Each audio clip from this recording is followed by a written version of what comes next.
last time. While you guys mark down your inspirations, take a look at your character sheets, remind yourselves what you do, and look up what those latest level ups did for you guys, what new abilities you got. So, previously on D&D, actually, hold on, I'm gonna pop on video. Yes, you got level 8 last time. Hello. For a brief recap here, yes. Previously, you guys had this climactic battle against the head matron, Viverk Tan, the most powerful sort of servant slash cleric of the Children of Malice faction, these followers of Lolth, who envy, with the very force of their malice and jealousy, wish to take down the rest of their own kin, the Dark Elves of Jorhas, and punish them from stepping away from the shadowed webs of their Dark Mistress and Queen. We had to fight the head matron, Viverk Tan, and we fought some of her most powerful servants and minions, and one by one, they all fell, we got real close to defeat. We were really close to defeat, but each time we managed to pull through miracle after miracle. Clever play, well-placed spell, and a lot of damage. Time after time, you guys came up with all the trickery and solutions every time I threw a complication your way. In the end, when given the chance, as was sort of briefly contacted before upon her own near-death experience, when given the chance for that eternal life, Arlandra chose, instead of striking down the head matron, to save Ayla, leaping off the bridge and attuning herself to the Silken Spite, this dark rapier blade that she believes has deep connections with things from her past, some phenomenon known as the Red Mist. This lovely thing, the Silken Spite, which did awaken during that battle. Viverk Tan was eventually struck down and destroyed, but not before initiating the Grand Arrival, a ritual that backfired in the end, sending everyone present through a flashing set of sort of magical planes until finally landing on one.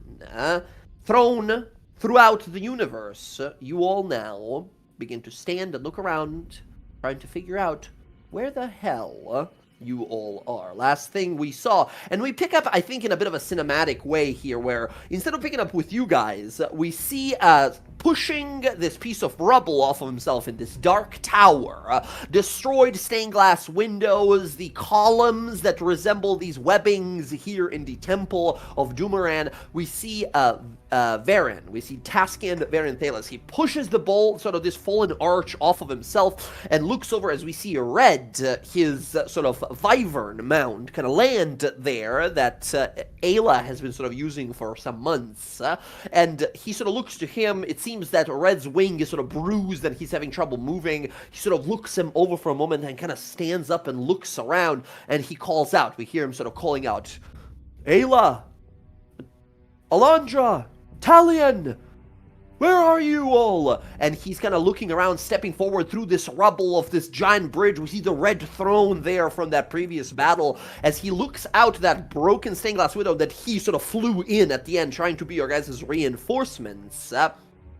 He looks down and we see the city being overtaken. The Dark Elves of Children of Malice are being sort of captured. The Hobgoblins are being captured and sort of put in, like, incarcerated, captured, prisoners of war here as the city is taken. The temples of Lolth are burnt down and destroyed, and we see that gigantic spider monster we saw originally, wounded, bloody, destroyed, missing many legs, and then it flees into the Underdark. Who knows when to be seen again. Varen turns around and looks up at the ceiling here where that portal was flickering open, and He approaches and sees the body of the head matron there destroyed, and sees that whatever staff she had, that corrupted Luxembeacon staff she had, is gone. As he sort of just kind of inspects it for a while, and we have this long kind of panning out shot of him standing alone in the middle of this, as he's just sort of calling out your guys' names, looking for you all. As this happens, we fade to black. And then instead of this sort of like intense darkness and tension and such, the tune changes. Instead, you all begin to slowly awaken. Pain in your head, you feel sore like you got hit by a truck. As you begin to sort of look around like, what just happened? And we see Alondra. Alondra, your sort of appearance changing almost from moment to moment.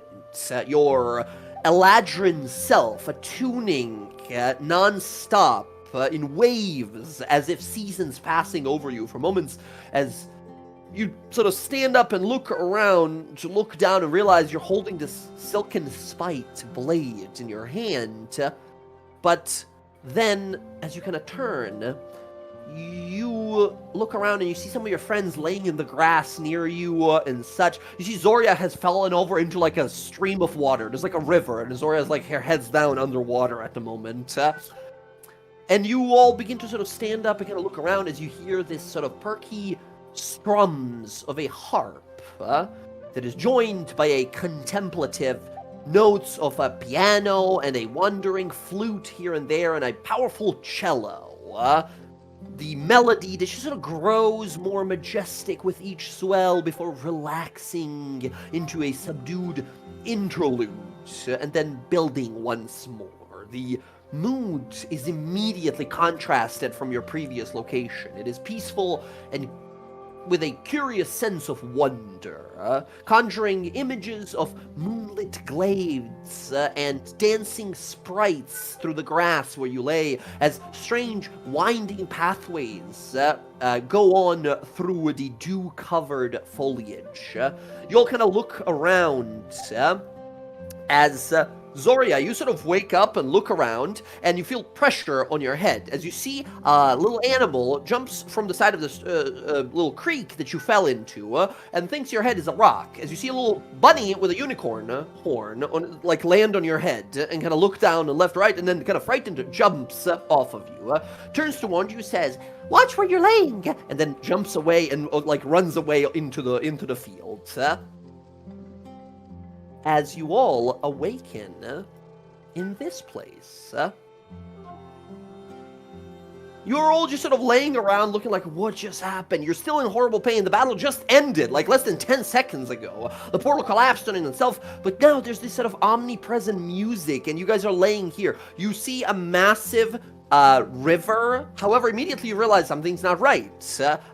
You yourself, Zoria, first, because you're like in the water. You realize the water is going up the hill, and you look up and you see this massive tree, this like 300-foot tall tree, and the water's going up and pooling into it. You see a cascading, it's not a waterfall, water sprout? I'm not really sure, right? As you see it slowly climbing up and going past you.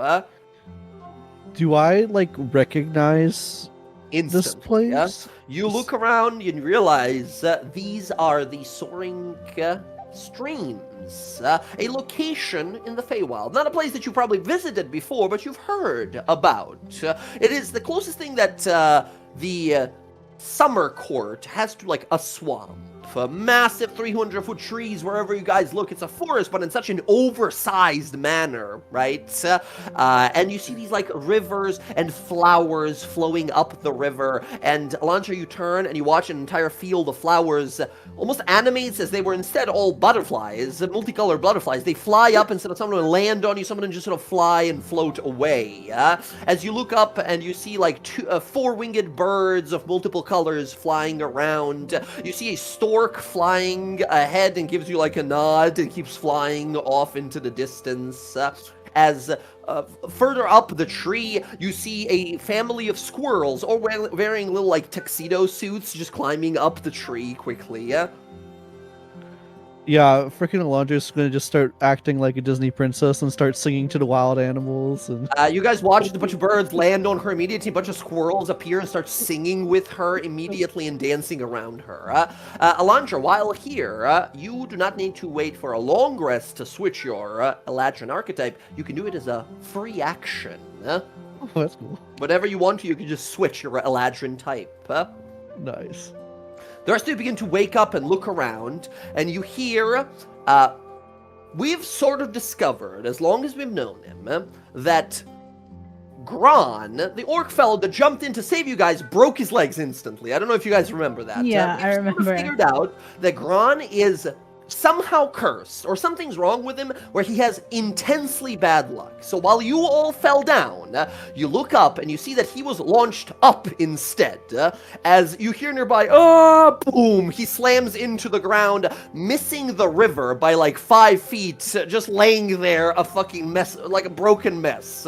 He starts trying to stand up, immediately says, I think I broke everything. Fuck. I Well- wheeze at him. Oh god! And he points at you as you have the fucking hole in your neck still. Zoria, you have just a big hole in your neck. I feel like Ayla would stand here not knowing where to go first. Oh, my everything! I can feel my spinal cord. It's oh god! And it's just on the ground. Okay, Gong, one moment. I just have to put this salve on her neck and I'll be right back. My ears burn. My ears burn. Oh god! It's just on the ground. I have that salve from when I did herbalism. Remember you allowed us to take things, it was pepper and it was salve? Mm-hmm. Yeah. The I I restorative. Odo happens to You made have a- 1 healing potion left. You made a healing cream from pepper peppers? No, it was he let you pick 2, and it was one that was a healing salve that when you put it on and you use hit point dice, Oh. it heals you more. Okay. That's thought all you I made have. I thought you made a healing bomb. I'm like, no, man, that's pepper mace. This'll help. Rubs it on your wound. Excellent. Yeah. I have one Ayla- soothing salve. That's all I have. Zoria, in a, as always, most unnatural way, your head snaps back into position, your broken shoulder, you push back into its slot, your arm that's been twisted the other way, you just sort of twist with a sickening crack, and you just sort of stand up and shake it off. Oh, do you not need the cream? And she'll let you like put it on her neck hole. Okay. Uh, Alright. Uh-huh. You speak with a bit of a more, like, windy tone to your breath right now. You got a whiz to your breath at the moment. You just see Talion like sitting down, looking at Zoria, just snapping all of her body parts back into place. I'm like, gods. Mm-hmm. As you've never gotten maybe a perhaps exact chance to inspect them, but Talion, some of your teammates here are a little weirder than you originally thought. You see Zoria like resetting her body, and in the distance, Alondra is dancing and singing, and a bunch of birds and like little forest animals are gathering around her. Wait, I have to ask, can you do that dancing again? And she'll run over here and try to like put Gron's bones like where they're supposed to go. Gron is in either like the Peter Griffin fucking broken body pose right now, laying there on the ground. As you help him up a little bit, he says, "Everything hurts. I tried to help you all because the Tascan fellow said you guys might be in trouble, and I jumped in, and I think I landed, and my knees inverted when I hit the ground, and then I couldn't move." He looked down, his legs are broken. When him and Varen broke to the thing, he jumped from 100 feet up and hit the ground and broke his legs. I can try to reset them. Maybe get some branches and try to put them in place. I can't heal it right now. Well, I'll appreciate whatever you can do. Here, let me help. And then I start summoning all of the forest creatures to come in. What did this As- do? as you watch a bunch of like caterpillars crawl over him, and then they sprout into butterflies and land on him, and you see a bunch of birds land nearby. There's an owl with a very deep singing tone that lands nearby that starts like singing to like calm him. He grabs it and starts like choking it, like freaking out. What the hell is going? And he's like deciding to like get these animals off of him. Like, what is this place? Just let it happen. Everything's so bright. As they all like gather on him and such. Yeah, she'll try to like make some kind of splints just so she can heal him, but she doesn't have any healing spells. Odo just hand you his last potion. Give me a medicine. Yeah, excellent. Give me a medicine roll, and Odo, what potion is this? It is a regular healing potion. Good. 10 more hit points to him. He's doing a little bit better. And Ayla, give me a medicine roll. You realize he's a little too fucked up right now. You don't know if you'll be able to fully fix him. He'll need like a proper long rest, and then you can retry this medicine. But for now, there's very little you can do other than throw him over Zoria's shoulder or something, or help carry him for now. Can I look for that staff? Because when that lady tried to hit me with it, you said that I noticed that it was a Luxon beacon. Yes, you saw that it was a sort of like a miniature Luxon beacon atop this staff. While she's doing that, can Odo... give me a perception roll while you do that. Sorry, go ahead. While they're doing that, can Odo prepare a litter for Gron there? If he's gonna The what? Sorry? A litter to carry him, drag him with. Yes, excellent. Yes, you absolutely can. Yeah. You can prepare something here. Give me a woodcarver's tools here, but it's a very easy roll for you.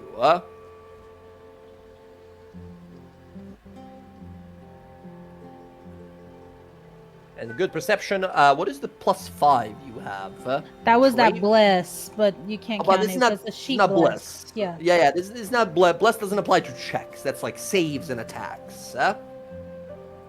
Maybe guidance. Yes, guidance, exactly, yeah. Okay, excellent. You start sort of looking around for the staff you mentioned, you saw before. Let me see here. Yeah, give me that perception. That's a 22 realistically here. Still, looking about for some time in the grass, you find it. You see a dark, blackened sort of wood staff with a gray and sort of darkened and cracked miniature Luxon beacon atop it. When you touch it, you feel this pulse of energy as all of these possibilities begin to roam through your mind. All of these ideas of what you could have or maybe would have been if your life has gone a different way. However, it quickly wanes as you realize the staff is currently corrupted and broken. It can, however, be fixed. Okay. So there's no way to remove it from the staff. It's connected to it. It seems that it's been sort of worked into a staff. The Luxon beacon staff, is sort of like an item of its own. Okay. All right. Well, she wants to make sure she takes that back so we can possibly get it fixed, or maybe she'll be able to spend some time with it when she has some points, but not right now. Yeah. Out of curiosity, Odo, you make a simple little sort of carrier for Gron here, where you can drag him along quite easily. Yeah. While Ayla's looking at the staff, Talion is going to actually just, assuming the other bodies got pulled in with us, they'll kind of like scour the field and see if there's anything useful that can be found on the. It was like the Drider, the sorcerers, and like a couple of the warriors. Yeah. So, you don't find like the 3 mages that they had. All of them, they had their own like spell books. So if you need like an extra spell book, there you go. There's another one you can get, right? In their spell books, there are some spells that you could save for yourself. Looking on through, other than that, the Drider lady did have a magical weapon. Unfortunately, Talon, you already have a better weapon than this. This is a +1 longbow that she was using.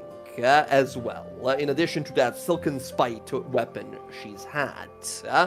Other than that, it seems that all of their other gear, while magical, is only magical to their user if they are a follower of Lolth. So they have these like dark elven armors that count as like +2 armors if you are a worshipper of Lolth, right? And they have some like short swords that are magically enchanted if you are a follower of Lolth, right?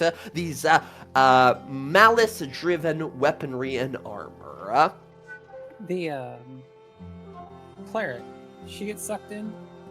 Yeah, her body's nearby, just shattered as you've left it during that battle. Great. I'm gonna go take her red ring. You take the red ring she has, but immediately, Zoria, you feel a thrum in your head, and you look over further, sort of somewhere. You don't know where. It's disorienting. You feel that call again. Someone's out here, and they have this red ring. But while usually you have this sense of direction, now it's just everywhere. It is a sense of vertigo that quickly sort of spins you around. It's almost like there is no north or south in this place. That's not good. Are you okay? Besides, like, the hole in your throat. There's another one out here. You guys watch as Zoria's throat begins to slowly grow this darkened gray flesh, and over the next, 10 minutes will fully sort of heal and close itself up. This very slow regeneration. Now that's bizarre.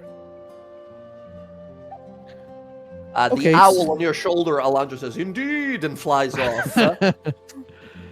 So if you can't put two and two together, welcome to my home. This is the Feywild. Isn't it wonderful? You guys look around, this tall tree above you. One of the massive leaves of the tree has a dew drop, like a big thing, a drop of water. And when you guys sort of look up at it for a moment, you see reflections of all of yourselves looking up as confused as you are. And then you watch all of your reflections in the dewdrop on the tree wave at you guys from above. It's very nice. Is there a way to go back?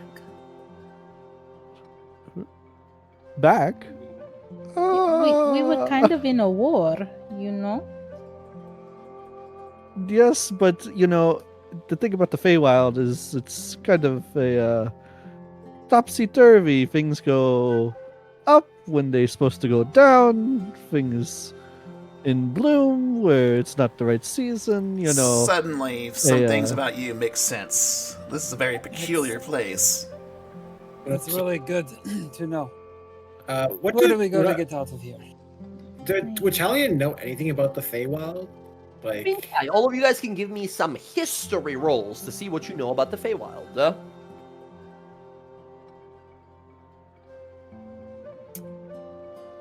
Yeah, the Doloros were known for their extensive libraries. Very nicely done here. Odo, not so much. Although you think you've heard from the rest of the people at your village that Feywild has an innate sort of druidic connection. That a lot of druids sometimes summon their powers from the Feywild. Ayla, you are uncertain. You've not heard much about the Feywild. You know as an elf that some of the elven folk originate from it, or that some of them have moved on to live in the Feywild. One of those two, you're not sure which one. Talion, a little bit more of an idea here. You've heard of the Feywild. So most of you haven't heard the name Feywild, and you know it's this other realm of existence. But Talion, you in particular, here with the 14, you think you've heard in mentions in your younger years in your studies. That Feywild is a realm, a plane of existence that sort of mirrors our world. There's two planes that mirror our plane of existence, our prime material plane, and they're called the Feywild and the Shadowfell. While Shadowfell is a dark and gloomy and lifeless copy of our world, the Feywild is a plane made of emotion itself, thought and feeling made manifest. Which can be great. A place like this, you look around you, this is some sort of happiness and tranquility made manifest. But just as there can be tranquility in someone's mind and heart, that there can be intense hatred and jealousy, or fury, or sadness, or lust, or depending on kind of feeling. Right? Feywild is quite literally a whole existence made manifest from how you feel in that moment. And you can almost see as Alondra's talking, like her seasons are changing as she's like, Colors, like, yeah. eyebrows changing color and such, eyelashes, everything, fingernails, everything. As while all of this is happening, you're still looking around. Ayla, you're looking at this place, a little stunned and confused, and then you sort of look at the river there, the river that floats backwards into that tree.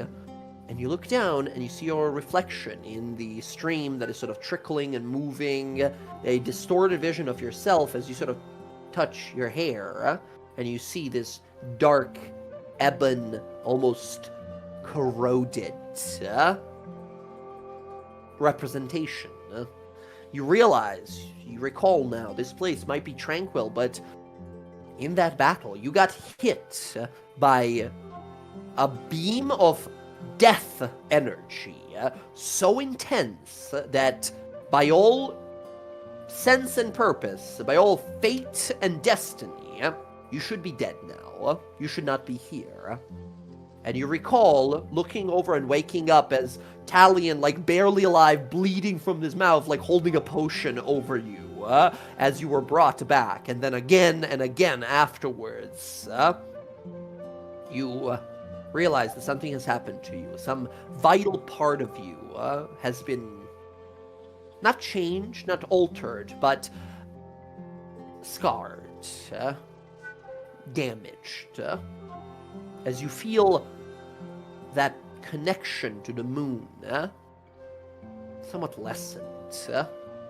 And as you have those feelings of sadness in the moment, you guys watch as all of a sudden there's this wind, this colder wind that blows by, and some of the tree branches above you begin to sort of rattle, and falling from above are sort of orangish red leaves, these drying that would usually fall in the fall in autumn, right? Where they were previously vibrant and beautiful. You see the grass around Ayla turns a darker shade of gray a little bit here, and you watch as some of the butterflies nearby, there were these sort of brilliant pinks and purples and such, turn a little smaller shades of like gray and dull brown as they begin to just sort of fly away, and then begin to sort of, their features become a little elongated, their eyes a little droopier and saddened as they begin to sort of fly away slowly, yeah? You watch as the ground around her immediately reacts to her sort of expression, seeing herself in the river. Ayla, what are the thoughts going through your head at that moment? I think she would start crying because her connection to the Moonweaver is so important to her, and feeling like partial of it is gone. Yeah. And then seeing what she's doing to the environment, I think that would really make her really upset. But she would never want to destroy things like this. I mean, you guys notice it, right? All of you look over and realize that, like, oof, Ayla got hit, and she's going through it. So, put a hand on her back, pat. Alondra will kind of sit behind her and starts kind of combing her hair and putting little flowers in it. It's okay. It's okay. You're still beautiful. It's not that. It's my light. It's going away. Your light's not going away. It's in here. And she'll poke on her heart. Are like the flowers in her hair starting to die? They're not starting to die, but they're starting to very slowly kind of like bend and wilt.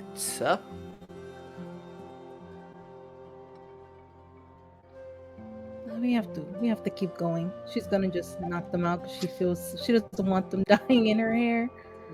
Let's just go. We have to get Gron up some place to stay. I don't think we can stay here. We definitely need to find a settlement and possibly a way to get back to Exandria. Yes, as I was explaining, I believe there's certain areas that can cross over. It's not just like we can't just go back. Maybe if we were a little more powerful and, we could jump between things, but Alondra is a Fey person. You know, the easiest way is a toadstool ring.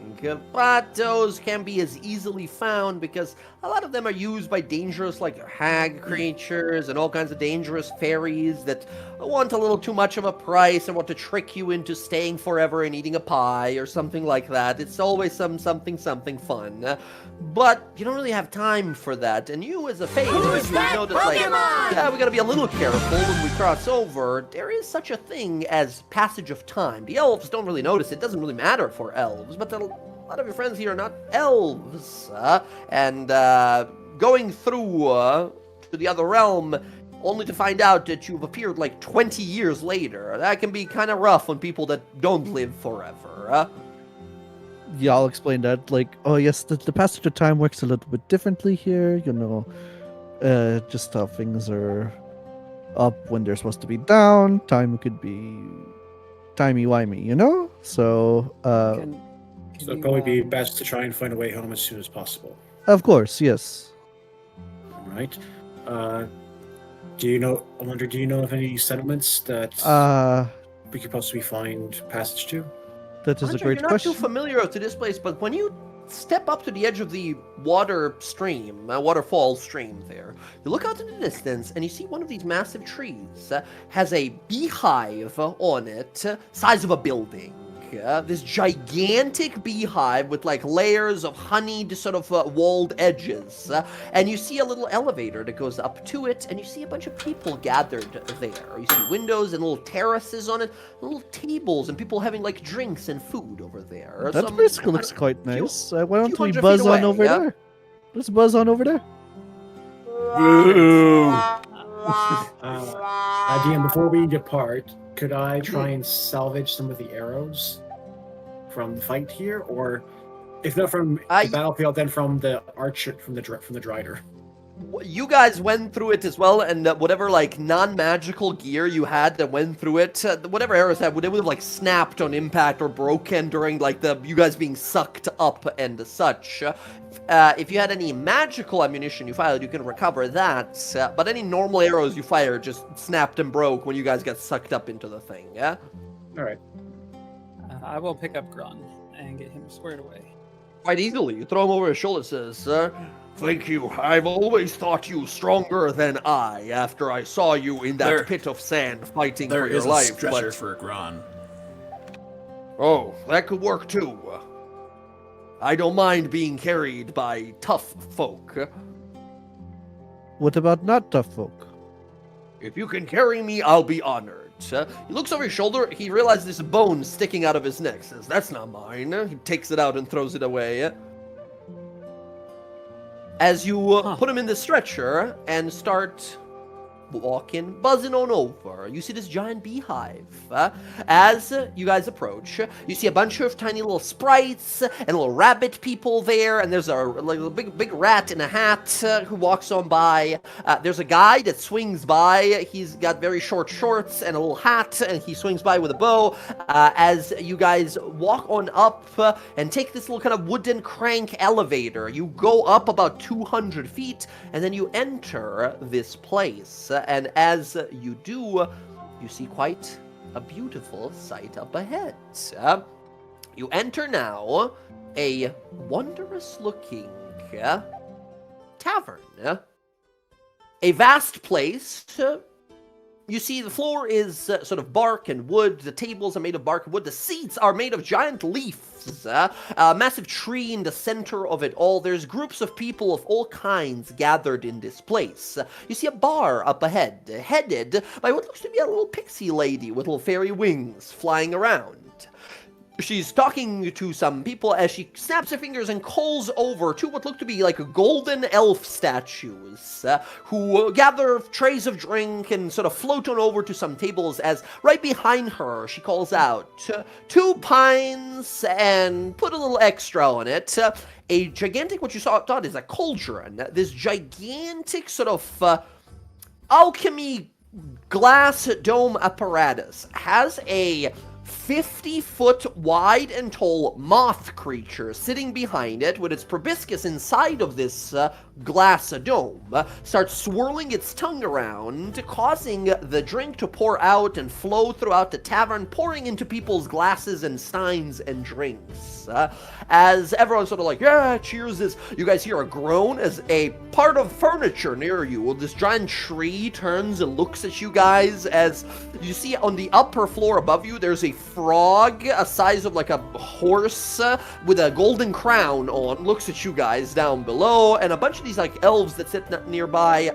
At a nearby table, you see a guy, this were-bat guy. He's a gigantic bat person who looks around like, hisses. He has a friend who's this gigantic were-tiger, and a little next to him, sitting on a little stool, is a little were-red panda who's sort of looking your direction as well when you guys enter, as you see a very curious and strange location. This is where you find yourselves. Other than that, there are other patrons in here, just sort of sitting, some Eladrin from nearby that sit here. You see some of these folk, this Eladrin, he's not doing that, he's not attacking you guys, but he's sitting about, some of these guys, the Autumn Eladrin. You see a group of Dryads, just sort of sitting along, they kind of turn their heads.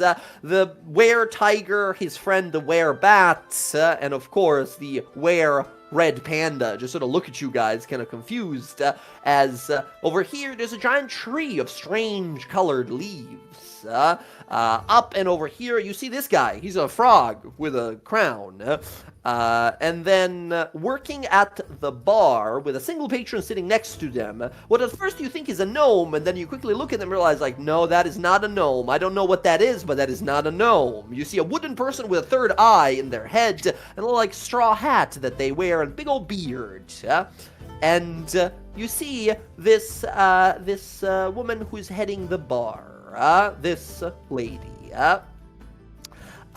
This person, Alondra, you don't know, but just based on this place, the Honey Hive Tavern, you realize, you've heard of this place but never visited. If your memory is correct, that woman running it is the ever charitable and ever welcoming Corrigan Lorelove, a sort of an information gatherer and a alchemy brewing kind of connoisseur. Nice. Well, see Okay, this great. place. Also, if you're not wrong, you're like, I think that's the Toad King, one of the like Archfey people. I think that's the Toad Oh, King. shit. Just sitting up there chilling. This guy. That man I- looks like he wants to make a deal and come out on top. You kind of look around the place. Everyone looks at you guys like, these guys. They look at Launcher like, okay, okay, that's fine. But everyone else is like,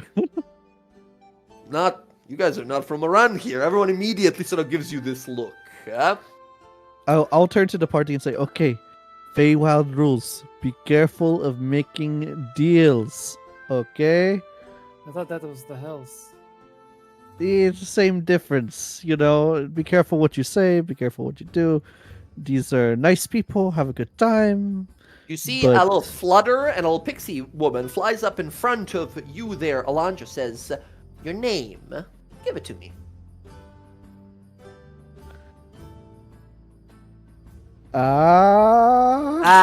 Okay, fine. And it flies off and away.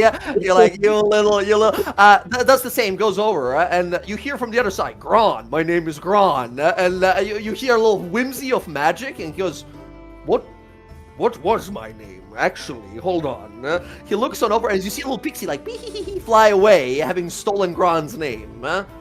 And he's like, I think I missed something. Grun, your name is Grun. He goes to say it, and nothing comes out. Was Rule weird. 2, don't give your name. Flying back is this little pixie says, first one's on the house, next time it's mine forever. And then it flies away as Gron like, what the fuck was that? Looking up at this thing as it flies off. As you guys enter on in, You see the red panda guy in the corner. He's tough looking dude, scars all over his. He's looking at you guys. He points a tiny little, like that big needle dagger at you guys. Says, "Watch yourself, cause I'll be watching you." I'll turn you into a belt. Sit down. Talion is going to look at him, and for the first time, you all watch as he, for the first time, he summons a shadow knife in his hand. Ooh. And just points at the panda. Right back at you. And the shadow dagger will dissipate in his hand. Odo, I see you running over there instantly. Yeah. Yeah. So as soon as Zoria and Talon, You guys say can that, move through the place. Yeah. he's gonna walk up, offer his hand. I'm Odo. Who are you? You look tough. I'm the baddest, nastiest, scariest guy you've ever seen. Yeah. And he's Tell me just about it. staring at you intensely. Tell you about it. Someone's got a death wish, boys. Get him! And the were-tiger stands up, and as he goes to stand up, you hear this whistle, and you see this lady all the way up here. It says, "Up, up, up, up! No fighting, or you are towed for 100 years. No offense, King." And he's like, "No problem." He just sits back down as the were creatures like sit down, like, "You're lucky we're in here. Otherwise, I'd turn you into a... Well, I don't know. You're like a short guy. I don't know what you'd be great at." I mean, I of the three like of you, your you're the hair. shortest, right? I mean, I just wanted to come talk to somebody that might go through what I go through. I see. You're impressive. You're my best friend now. Like it or leave it. What do I call you? Me? I'm the short guy. That over there, he's Bat. That over there, that's Tiger. And they look at you like, "That's not our names. We have actual names, but he keeps calling us that." I'll look at the tiger. What's your name? Name is Orlo. Nice, I'll take it. Damn it! And he like puts his fist to his head. Wait, you didn't. Orlo. I can still say it. You got me. I like this one. He waves over and says, "Corrigan, a pint for this one." And she snaps her fingers, and all of a sudden, falling into your hand from above, like from nowhere, and you instinctually grab it. You don't know why you did it. You just grab it, and pouring down is this like honey mead. You look up, and you see like a beehive above with a bunch of these little like bees. When I say small, they're like size of dogs, big bees, I guess. That pouring down like different kinds of drinks from above. As this tiger Orlo kind of gives you a nod and smiles. Sit with us. I will do that. Absolutely. You take a seat here. Short guy over here looks at you, Odo, and says, "What's your name then? And how many people have you killed? That's how I judge how cool someone is, by the number of souls they've taken."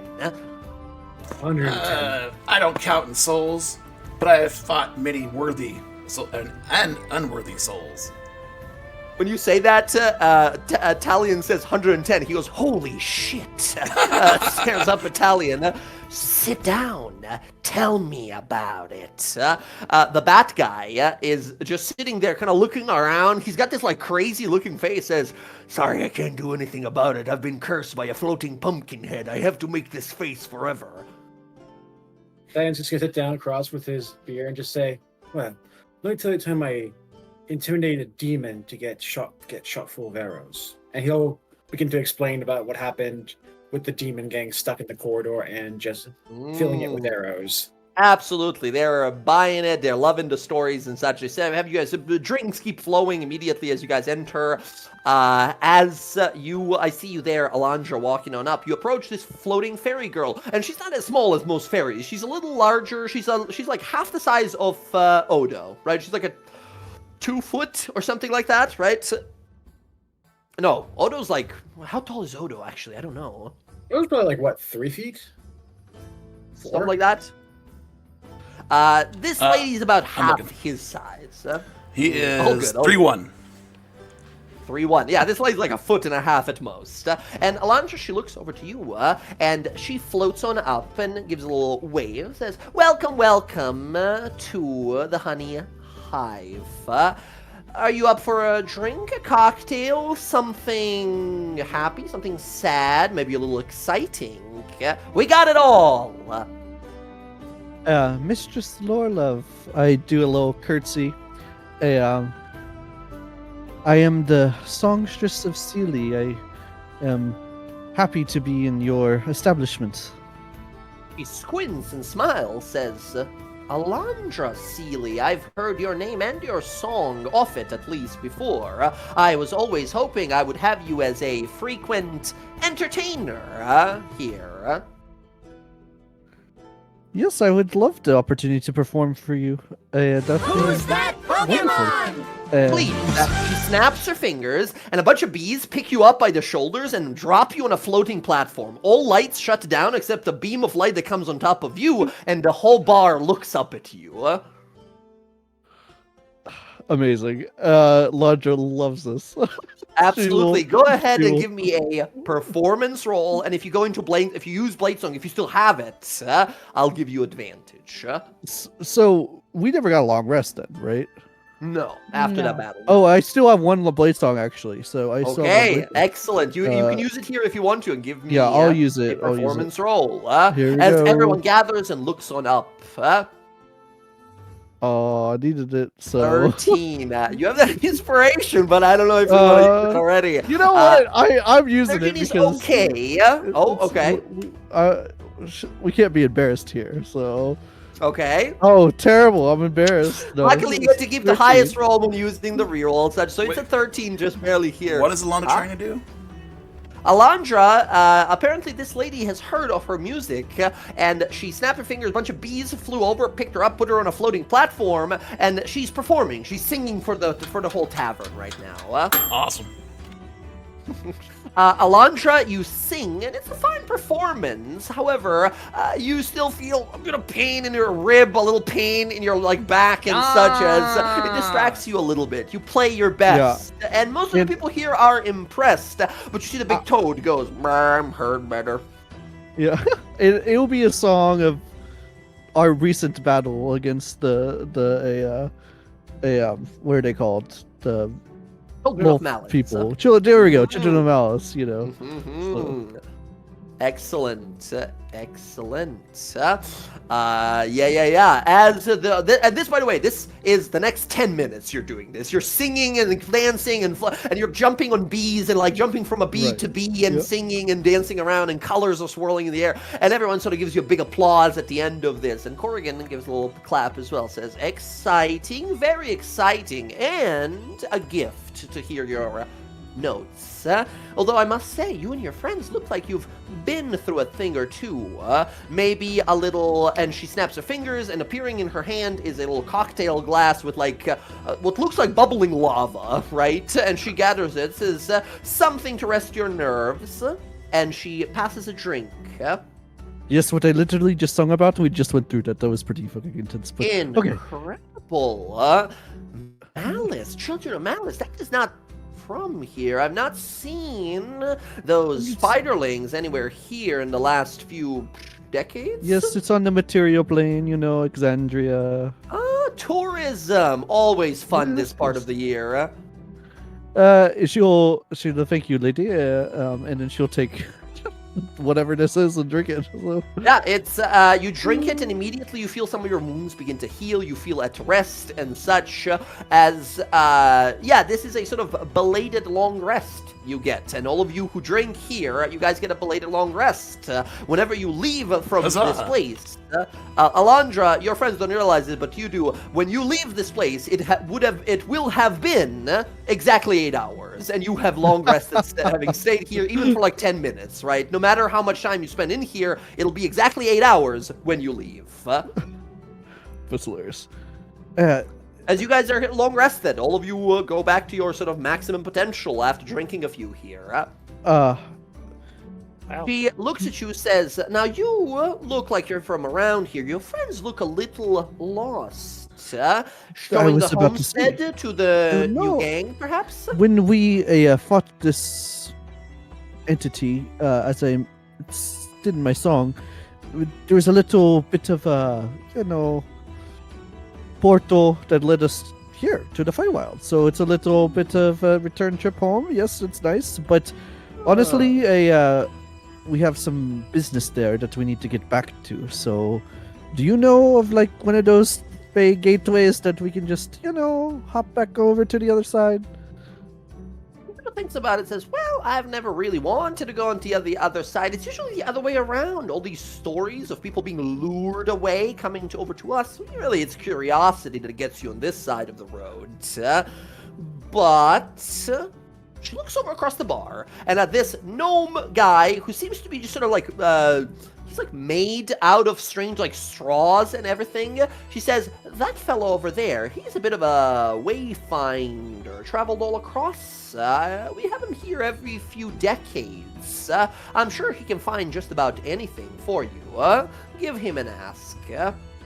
Until The guy then, that's he literally snaps here. his fingers. Yeah, you see this guy that's sitting right there. He's got a little sparrow that's sitting on his like hand right now. He's just sort of looking at it and petting it. And Until she then, pours you another drink and such. She's got these like cocktail machines here, right? And then she's like pouring different like flowery drinks. She pours one, and it's a little bit of like dirt at the bottom, and it sprouts into a bunch of flowers, and they sort of emanate scent, right? And the drink gets passed to this tree person over here, who doesn't drink, but instead just sort of holds it and sniffs it, sort of inhales it. As you look over, you see this guy. He's like holding a little sparrow, and he looks over to you with his one central eye. hello, sir. Howdy, howdy. How's it going? It's going well. I like your sparrow there. Does it have a name? Yes, this is Fly and Fly. I'm Hello? Glizzle Walk and Walk. Hello, Fly and Fly, and Glizzle Walking Walk. Nice to meet you both. I am Pleasure to meet you, miss. the songstress of Sealy, Alondra Sealy. I've heard your performance quite breathtaking. If I had a terrible deal that I'm not already in, I would have given everything to you. I appreciate it. I don't know if you overheard our plight, but we're looking for a way back to Exandria, to the material plane. You might be able to help. Yes, perhaps. Well, if you're looking for a way out, I got just about two that I can think of close enough right here, right now. No more than a day or two of travel, depending on which one you want. Kind of looks around and says, but I'd like a little bit of payment first. I'll tell you where it is if you can outthink me when it comes to maps and outdrink me when it comes to honey.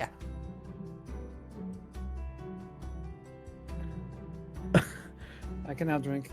Is this a group effort? Can I get like my party involved? Whoever you want. I'm a honey fiend.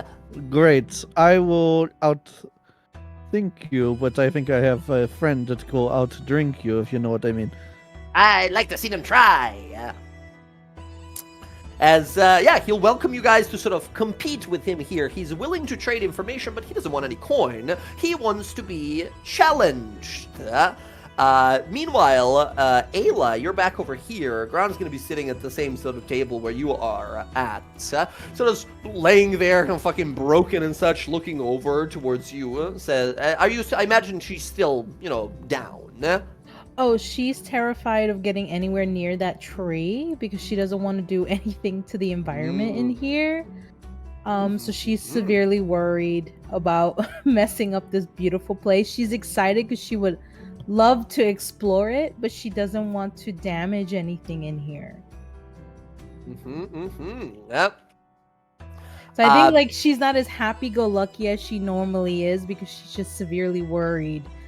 She doesn't want to get any of these people upset by destroying this in here, so she's just trying to like stay as far away from things as possible. Okay. You see, Ground's just sort of like looking in your direction, but he's not saying much. But Ayla, while you're thinking there, looking around, and you see, Alondra up ahead, right? You recall, you have this moment where you recall, like, through blurred vision, you're falling, you're looking at the edge of this bridge, and you're falling, you're looking down, and you see swarms of demonic spiders, and a glint of light, as you remember, Alondra leaping off of that bridge to save you as well. And you can't help but think those recent conversations, Alondra might be a lot more attached to you guys than you originally thought. And right now, you see she's totally in her element. As she's trying to, like, she's getting Zoria to, like, come over, you gotta out-drink this guy, yeah? Yeah, and she would love to be there for Alondra, but she's so scared of ruining this beautiful place with all the color. Mm-hmm. And so she doesn't want to go any closer because she doesn't know if it's tied to the tree in the center. And so she doesn't, and she saw what she did to the grass. So she's kind of like fidgeting in her hands, just really nervous more than anything. She's like, she may send over a message, say, you got this, you could do it.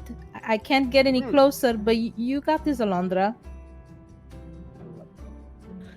Kind of seeing that Gron and Ayla kind of like isolate themselves. Talion kind of dismissing himself from the red panda from his tail. Heads over. You two are right. I just don't want to mess this place up. It's really pretty, and I don't want to make it all gray. It's.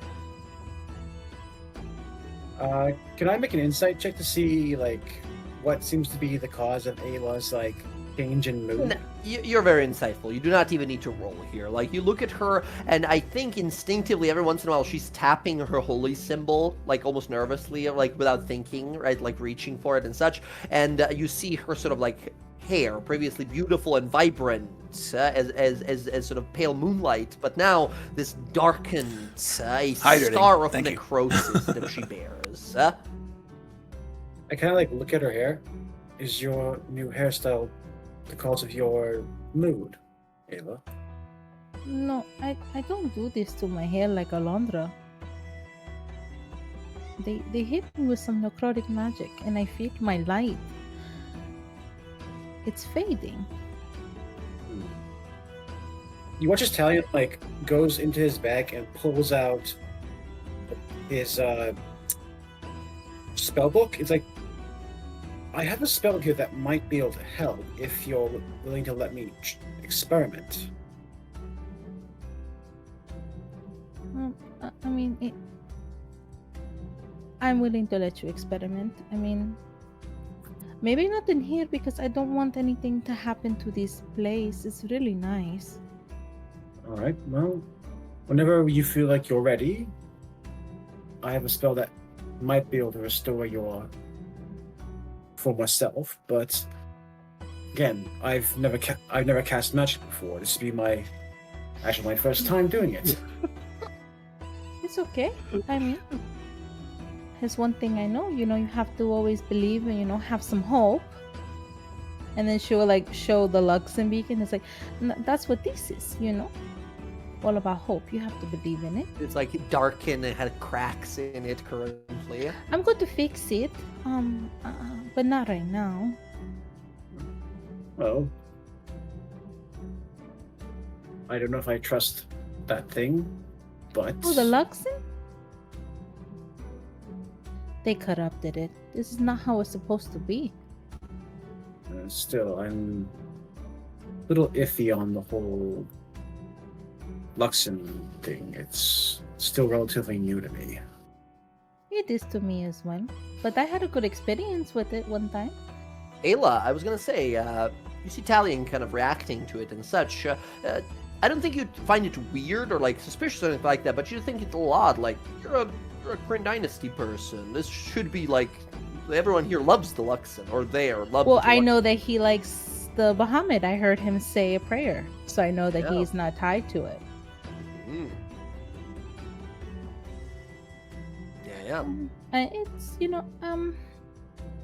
I still believe in the Moonweaver, but I had good experiences with the Luxon. I don't know much about it. Maybe I'm hoping when I fix it, I can figure more about it. I won't be able to fix it the way that I am right now. Well, whenever you feel ready in a more comfortable environment, it kind of looks like Ayla's goddess, looks like Alondra's goddess into something right now. Might want to go check it out. Oh, you go. I don't want to get any closer to that tree. Alright. I'll stay Oh. here with Gron. Gron looks over and says, I'm mostly fine. I think when I fell from the sky, my pelvis inverted, and now I can't really walk straight anymore. Every time I try to take a step, I'm just sort of going in a circle, I think. We'll fix it, Gron. We'll fix it. Oh, I hope so. Well, friend, you did save our butts, so we owe you for that. You did did save I? Varen. You saved Varen from coming in here. Oh, yeah, I saw the pretty guy, and he wanted to throw himself to save me, but then instead I kicked him to the side of the neck and told him to get off me, save himself, and I just wanted to help him. I think he would have been sucked up in here if I didn't kick him. Housecan. Yeah. He back, was on the wh- pretty guy. Yeah, when you guys were back in there, I don't know if you guys recall, but Varen failed this save while Gron got a natural 20. He got double natural 20s, and instead, like, pushed him, saved him, and he got sucked up into it with you guys. Although, thinking about it now, he might have been a little more useful than me. I feel like I've broken a lot of things. Gron, you just gotta be very careful. Don't talk too many things here, okay? You saw how she took your name? Yeah, was that what happened? Yes. What the fuck? They can do that here? They could take anything. What if they take your arms or your will to want to fight? The Fagron, you should probably be a bit more cautious in this place. He looks horrified. Oh my god. This place is awful. But the food is great. Yeah, she'll eat a little bit, but if you know, like if she'll start to pay attention to the vines and stuff she's next to, or the leaf she's sitting on. It doesn't seem to be affecting this like environment of this like building and such. It's only when you're outside in the actual like wilds. Oh, maybe this is not real. Is it real plants? Does she feel it? Does it feel real, or is it like fake? Feels real. Gron bites a plate, bites a piece of a wooden plate. Says, "Pooh, real. It's real." That's not what I meant, Gran. I mean, if I'll be over here telling with Gran, I mean, you can go over there. I think Alondra's gonna do some, I don't know, drinking party over there. I don't know. I think she's trying to make some deals to try and get us home, but I'll go see what she's up to. Looks like Zora's joined her. Excellent. Can I have Alondra make a history roll and Zoria make a constitution saving throw? As when we follow Talion over, it's like the end of this brief competition you had with this guy. It's a very minor thing. Okay. Yeah? Woo. Nice. And con save from the barbarian, please.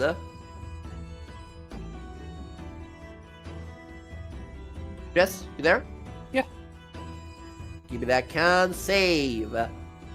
Oh, As you boy. chug as a bunch of the people in the bar are like chug, yelling as you're slamming down this gigantic barrel of honey mead. Let me check the bull's ring.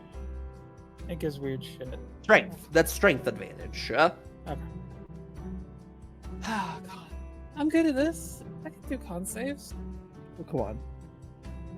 Oh, wow. We're gonna.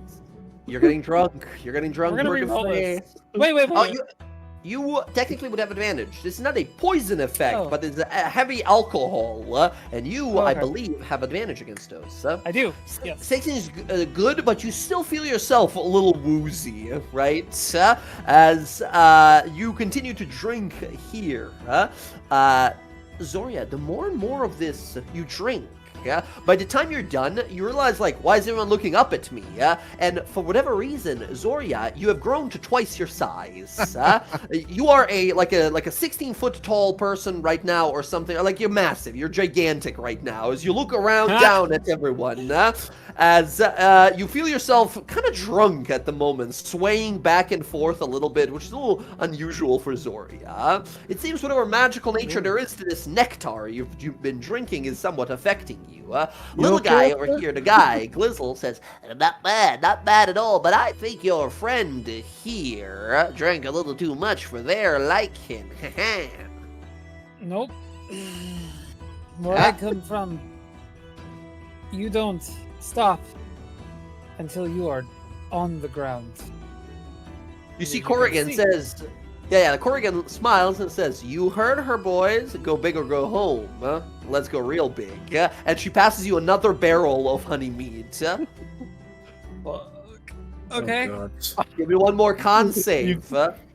Zoria. As you guys watch as she drinks, her size begins to expand more and more in this room.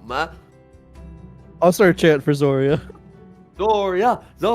As Zoria, you continue to drink. By the end, as you slam down the barrel, fully wiping your mouth as a little bit of nectar is all over the sort of like the side of your chin and neck here. As you wipe it down, you guys watch as Zoria is ridiculously tall. Zoria is currently 40 feet tall and sort of leaning down in front of the bar. Can I see her from all the way over? Yeah, everyone can see her. Everyone's looking at this gigantic fucking Goliath undead thing I love standing it. back there. Like, once again, she has a strangely pale coloration to her, right? But she's now 40 feet and ginormous, so you see all the scars, like, amplified and enlarged and such. And Rub everyone it in, the Zoria. bar- Rub it in, why don't you? you look down, You should have did it. you look down and you have to squint to see your friends and everyone. Now, these pixie people that are sort of flying on by and such. Little guy here, this wayfinder, Glizzle Walk, looks over and says, "You've done it! I can't believe it! Outdrank me and outsmarted me." As Alondra, you have already answered like 3 different questions about like where is the place in the Feywild where the snow turns beautiful red before it turns gold. Like a bunch of these like puzzly questions, right? As you are able to answer all of them, he says, "You've done it. I've got answers too for you. If you're looking for a way out, well, bit of a tough bind. You can travel 4 days that away." And he spins his hand nonsensically. Oh, I Alondra, got you. know exactly where to go, right? And if you go that away, you'll find yourself in a beautiful clandestine river of ice and glass. There, you'll find a deep pool. There lives a woman who'll let you through. If you ask her nicely first. The Moon Mistress, her name. Maybe she'll agree to your passage. The other one, much closer, less than a day away, is an old temple of now, then, and tomorrow. That temple will take you where you want to go, but you'll get there now, then, or maybe tomorrow. Even later if you're unlucky. That one could be a little scary, though. I've heard that none other than the lady in the cauldron made her way over there. She's looking to use it for something. That's the rumor, at least. Alondra, you're like, "Oof, that's terrible." Lady in the cauldron, by the way. That's a very brief name for people who don't want to say Baba Yaga. Oh god. Oh, Can I make an insight check to see how truthful this 3-eyed gnome is being? Absolutely, go ahead and give me an insight roll. That's my whole thing. Mm-hmm. It is not Alondra's whole thing. Mm-hmm. Alondra, this sounds real. Absolutely correct. Probably. That's Most old. likely. Dirty 20. Talion, incredible. A dirty 20 here. Talion, you think this individual is being honest. You think this individual is honoring his word, having been bested at both drinking and map knowledge. Yeah, he gives you these 2 locations. Apparently one is few days of travel, and there you'll have to beseech the spirit of the lake to let you through, right? Or you can go to this other place, some sort of a sky temple high in the mountains nearby, but it's apparently rumors that someone, some cauldron person has been spotted there. Well, thank you for Felix the says, information. "That's all I know, and now I must go." And he jumps, turns into a little, like a golden bean, and then just sort of disappears. That was fun. You see Talion just like, being held up high in the air by Zoria. You I okay am up very there? happy. I'm very high up right Zoria, now. Zoria, by the way, the whole that's what everyone else heard. You hear like all the way below. Like you have no idea. It's so far down. I don't know what you're saying, but it's cute. It's adorable. Hi, Zoria. Can I hear him? I ran over here because I see her gigantic. Yeah, you can she'll walk over as he she'll- gives this explanation to like she'll these point two over, options you "Zoria, have. are you okay? You're really big." She'll use message to send it to her. I will kneel down, like Message. I come down like knees, like and then like get down like head by everybody. Like I'm great.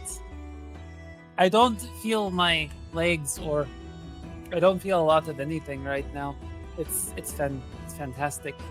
I I'm just think I picturing, felt like- my heart beat once. I'm just picturing like she's just holding Tally in one hand like a Raggedy Ann doll. Did you guys know that this little purple elf guy is kind of cute?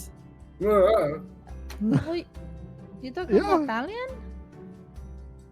Yeah, Our friend Dalian? yeah. She wiggles him a little bit in her hand. You like stabilize yourself.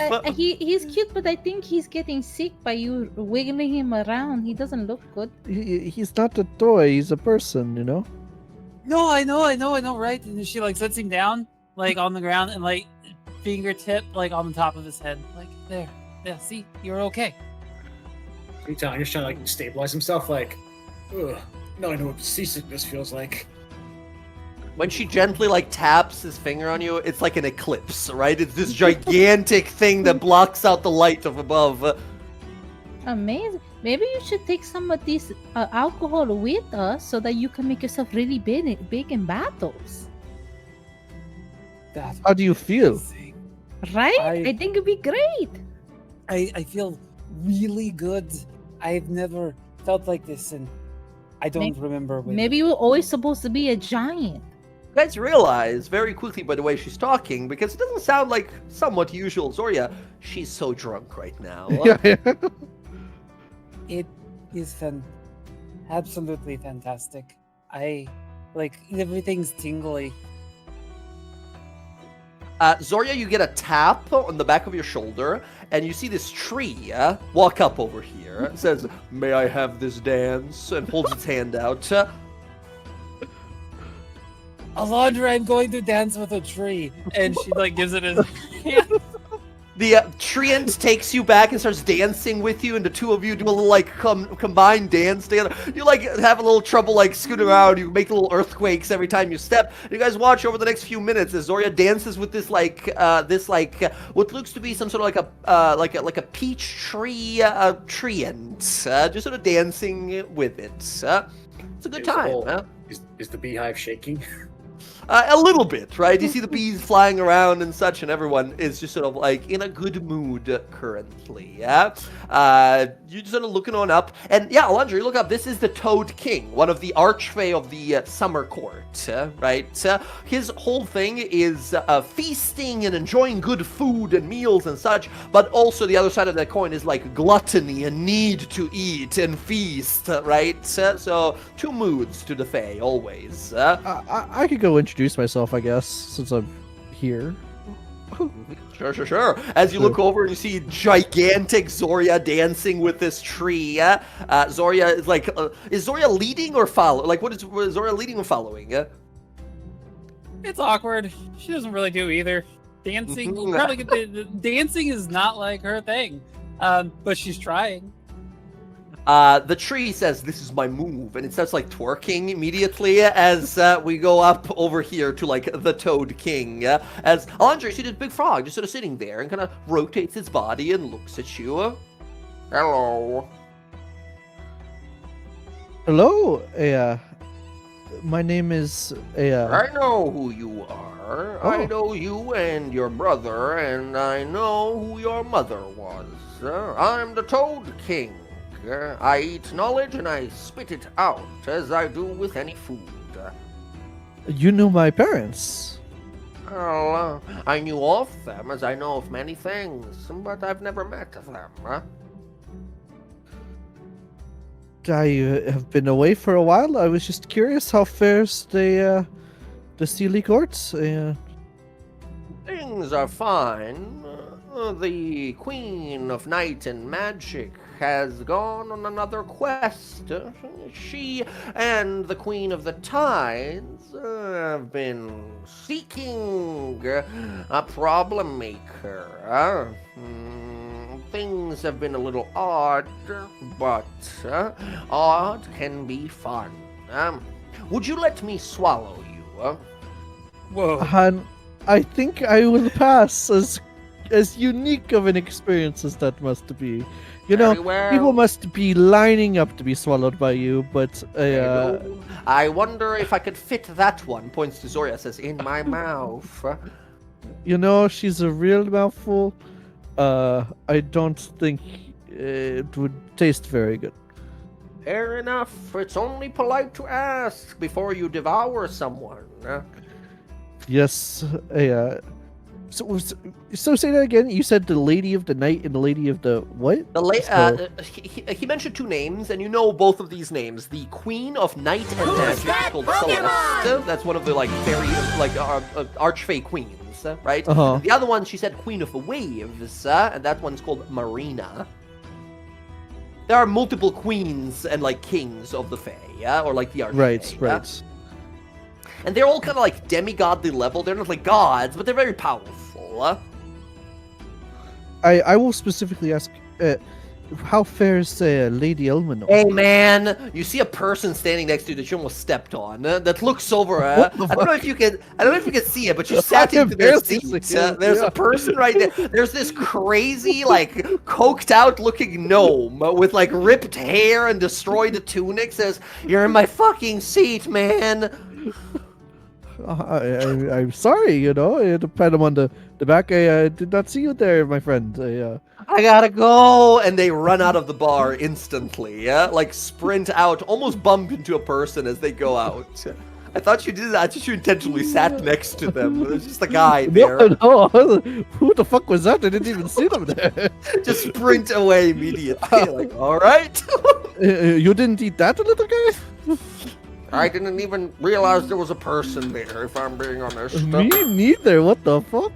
That guy's not Faye, by the way. I don't know who that was, but they were not from around here. Oh well. How fares Lady Elminor? Elminor? I've not seen her in many moons, or was it days or minutes or years? Well, she's well, certainly, as all would know. And what of your brother? I see it even now. You hunger for knowledge of where he is. I thought to ask, but do you know anything? Have you heard? Is he still around the Feywild? Like I said, mine is the toadness great, but I am not all-knowing. Bring to me someone who knows of him. I'll devour him and tell you what he knew of him. You can know, you can absorb people's memories of what you eat? I am glutton through and through. Whatever I devour comes back out. I don't get to keep it, but I belch it back. Interesting. Good to know. If I find someone that needs a special form of interrogation, I know who to call. Interrogation, such a crude word. What I do is art of feasting. Are you sure you don't want me to eat you? I think I'm good, Well, all right, your loss. I think I'm gonna go hunt down that guy that just ran off. He looks like a very tasty snack. He turns around, jumps right through a closed window, breaks through a window, jumps out. You see Corrigan come on! Why do you... She snaps her fingers, a bunch of bees go flying over. They all have little carpenting tools and suspenders and everything. They start fixing the window. As the Toad King jumps away, but tells you, if you find him and bring him someone, he can devour people or things and then tell you what they all knew in life. Gluttony Ultimate. You guys watch as Zoria, over the next hour or so, as you're dancing and having a good time, the effects of the alcohol, because of your naturally high constitution, quickly begin to fade as Zoria begins to return over the next hour to her normal size. As the tree sort of gives you a look and says, thank you for the dance. And it starts to shimmy away from you and goes back to his corner. Kind of standing there by Ayla, waving. Bye, tree. Oh, Did you even so get the much tree's smaller name? Again. No, he told us not to ask for names, and yeah, I'm small again. Oh, you didn't want to know the tree's name. That's rule number 2. I was trying to get you. Yeah, Should I not call you by your name then? don't steal it. I'm not going to steal your name. Good. That's exactly what the name stealers say. I want some of that beer to go. You see some of the people in the bar, when you approach Zoria, begin to sort of back away just a little bit, as I think, Zoria, you don't realize first, but then it takes you a moment to realize the steel, the iron that you have on you, everyone is sort of reacting unpleasantly to. As Alondra, you remember yeah, Fae, while whimsical, are vulnerable to iron. That is why people who enslave and capture Fae, they put iron on them. Right. Yes, iron's a no around Fae, Zoria, just so you know. Well, It's rule she number kinda, 3. holds up her hands where she's got the iron shackles on her. I understand it's not fun. It keeps you locked in place.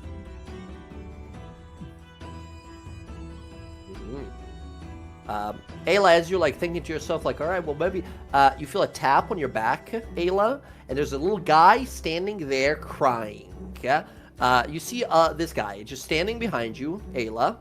See a little garlic man. He's got a garlic cloves for hair, and he plucks one of his cloves of garlic from his hair and says, "The garlic of truth," and gives it to you. Oh, I'm okay. You don't have The to. garlic give of me truth.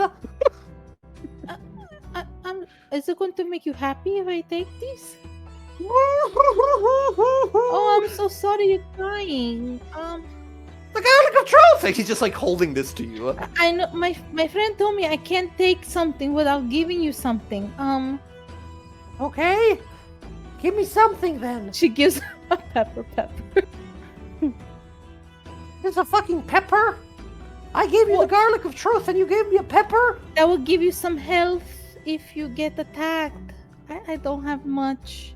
Oh, okay. I'll take it. He puts it in his hair and gives you the garlic of truth. Oh, thank you so much for this. What do I hold on to it or Garlic of feel truth. And do he I- starts walking away. do I eat it? I don't want to be disrespectful.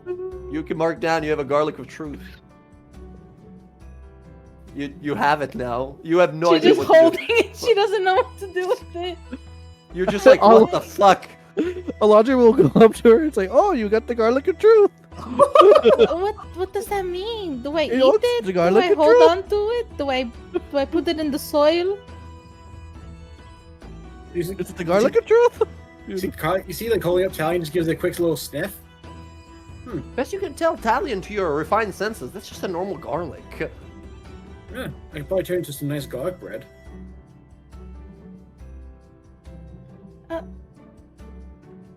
She's so scared to eat it. It's kind of bad. It's garlic. Your fingers smell like garlic now. She'll swallow it. Yeah, it's garlic. You eat garlic. Doesn't do anything. Apparently, best you can tell, it's just the garlic. Oh, Ayla, unbeknownst to you, for as long as you are in the Feywild, you can only speak truth. well, it's normally what she does anyway. Yeah. Talion just kind of looks at her like, "Oh, that's pretty brave of you. I don't think the Tascan's gonna. I'm pretty nervous to kiss the Tascan anytime in the future with that breath now." I'm sure he'd be happy with any kiss. And you tell she'll him- cover is he her not- mouth. Do you know, I normally Yeah. don't talk about my personal life that way. Ooh, this is kind of interesting. We can drill her. You hear just walking away like, garlic of truth. The garlic of truth. I want to say, be careful with that garlic of truth. You know who should have it? Possibly. I'll take a garlic of truth. Why not? You see Gron like eat one of them. Oh no. Just sitting there. Says, Interesting. We do not let Grant talk to anybody. He would tell them the straight truth. By the way, So, Italian guy kind of like scans around. Where's Odo? yeah, I I was think gonna he's say, man, fighting the panda over there. Odo's having a good time with these people. talking, having drinks with these were creatures. The were tiger looks at you, this guy called Orlo, with an exclamation mark at the end. He looks to you, Odo, says, you are warrior, unlike I've seen before. Might in such a small package, kind of like short guy here. My short guy, he's all talk, but we love him anyway. Listen, you ever want to become a were tiger, you let me know. I can't do it, but I'm pretty sure I can find someone who can do it. Interesting. I think I'll pass for now, but thank you for the offer. Say, All right. you guys seem like a different lot from these other people in here. What can you tell me about this area that maybe they wouldn't tell us? Oh, this will look at the short guy says, well, you see, I spend a lot of time looking at people at night when they're not looking at me. They don't know I'm in their closet most of the time. I hide under the cupboard. And here in this place specifically, they hide a lot of flavored flour in the back. Is that what you wanted to know? You probably shouldn't do that. But no. I can't help it. The bat guy looks over, once again making that kind of like monstrous face. He says, there is a difference between us and these others, but we are still all children of the Fae. Our curse, if you can call it that, originates from this place. I don't even remember what I look underneath the curse. But I get wings. I give power of night vision. It's pretty awesome. The tiger guy says, I can climb real fast and do all kinds of things. Not many secrets, though, if you're looking. What is it that you seek that we could tell you? We know these lands, but we don't stop here too often. This place is odd. So you're well traveled around this area? Around these lands? Somewhat. We live in the prismatic woods. There, our alpha, our matriarch, our queen of the were creatures lives. And she is looking for a worthy husband, someone who can challenge her. Oh shit. Yeah. That was like I'm not looking to get married. Oh, challenge! Nope. So much for that. What, Chihuahua?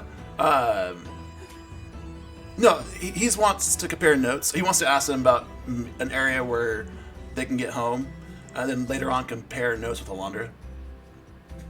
Yeah, they give you some, and I think one extra that they give you, as you sort of sit with them and such, the bat guy, his name Grover, he looks over and says, there is one that I've heard of, one that is somewhat, it's called to me before. You see, I am a werebat, a creature of the night. There exists such a place beyond the green and the pink and the blue, beyond the Feywild's grass and dirt, the Feydark, a realm of darkness below, filled with Fomorians and terrible Shadow Fae. There exists such a place, a border where the Feywild crosses over into the Shadowfell, a realm of shadow and despair. It calls to me because I have darkness in my heart. It just sort of came built into the curse, I think. Actually, sounds kind of fun. if you wish to go there, you could travel to the Shadowfell, and from there find maybe your path home. I don't know. Well, that's all I know. All right, guys. Thank you very, very much. If you ever need anything, call on Odo. Odo Overbarrow. Odo Overbarrel, and the tigers are like, Odo, I like that name. And short guy looks at you, says, just remember, when people are sleeping, they can't really defend themselves. There's nothing they can do if you run up with a small shiv. Shouldn't do that. Fight with honor. Why is the red panda fucking nuts? Okay, you go now. Real slow, like. And he grabs one through his knife. Just sort of slowly walk away and shimmy away from these guys. You see a bunch of dryads look at you, give you a little wave as you pass by. These are these like dryad wooden ladies. You see sitting in the chair there, rocking back and forward, going, "Garlic of truth, the garlic of truth." As you unite with your friends again, as you guys spend some time here, just sort of drinking and talking to some of these patrons here. Who's that Pokemon? In some cases, we're like talking. I guess we're spending a little bit of time here. I was always going to ask anybody if they've ever heard of Vesh. You ask around, and you see immediately some people turn, kind of worried. These down here, these like Eladrin, look over like at that name, a little worried, and you hear Corrigan, Lorelove, the proprietor here, say, "Up. Please, no harsh tones. Let's not harsh the mellow here. We don't need such naughty names mentioned here." Naughty name. Why? What is wrong with her? You don't... What do you... How... Vesh, the... one of the three? The Coven? You're not... Where are you from that you don't know this? Just gonna like hold up the chain with the red ring on it. Oh. The other side of wherever this is. Ooh, well, I've heard the name before, but it's not the one that I like mentioned. Vesh is one of these powerful beings. Her and her sisters, well, not sisters, a twisted kind of family of sorts. She's a very powerful, to some beautiful, to some dangerous woman to cross. And you're a little late. She's not been, best we know, around these parts for a while now. She and her friends hopped realms. To yours, actually.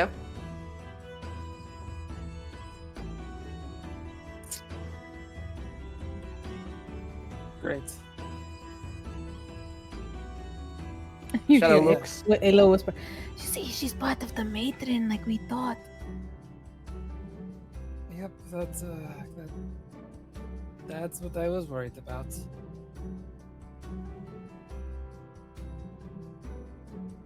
Did you confirm that, it's one of those witches? That's what she just said. Oh my gosh, that's crazy. Well, everyone has their own means. I can't knock a good game. Power is power. The way you get it is the only thing that matters. But I prefer to leave a smile on everyone's face. Love's a strong emotion. Only thing I love is knowing. I love knowing about people, about you all. I have a question. Say what? I'll make you a deal. You tell me about you, and I'll tell you anything you want to know. What do you want to know about me? Can I make an insight check on that? You can, absolutely. Who is this saying that? This is Corrigan. This is Corrigan it is, Lorelove, okay. the proprietor lady, yeah? 28. 28. You don't think this is like malicious or anything, but you think there might be a trick to it. There is something about exchanging information here that seems like some sort of a deal. Maybe more magical than it just sounds.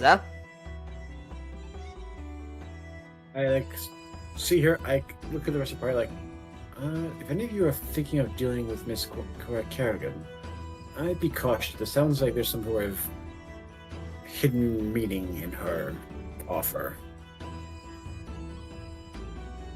Probably.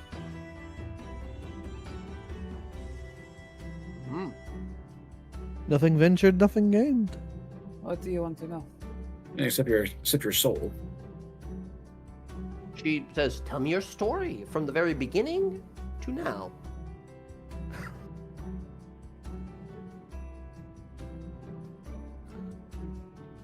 Zoria will relay her story of what she remembers.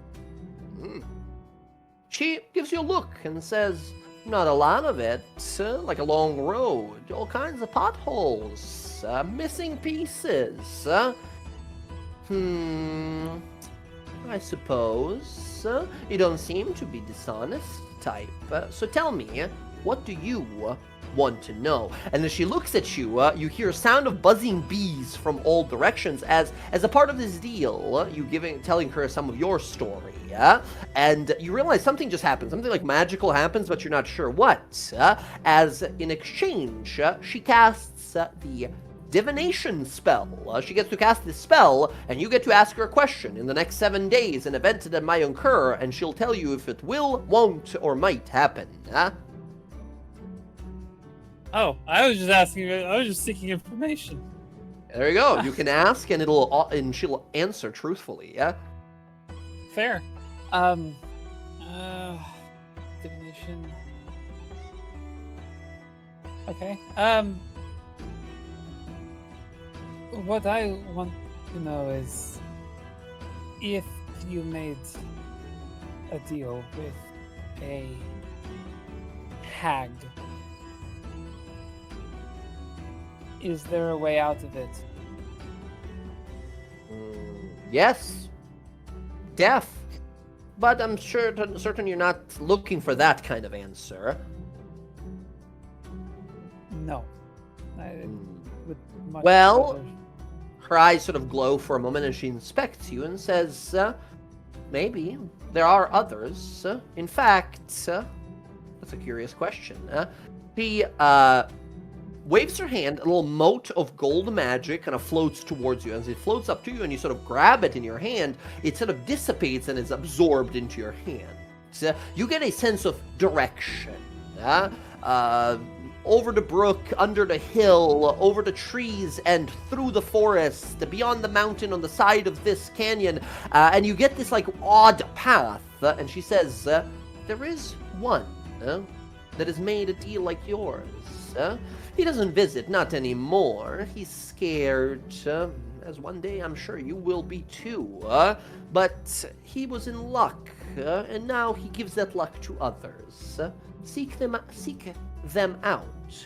They wear the same ring as you do. Maybe they'll know how to help you." So he's on this plane? Zoria, you immediately get a Okay. sense of, like, maybe that's who I sensed.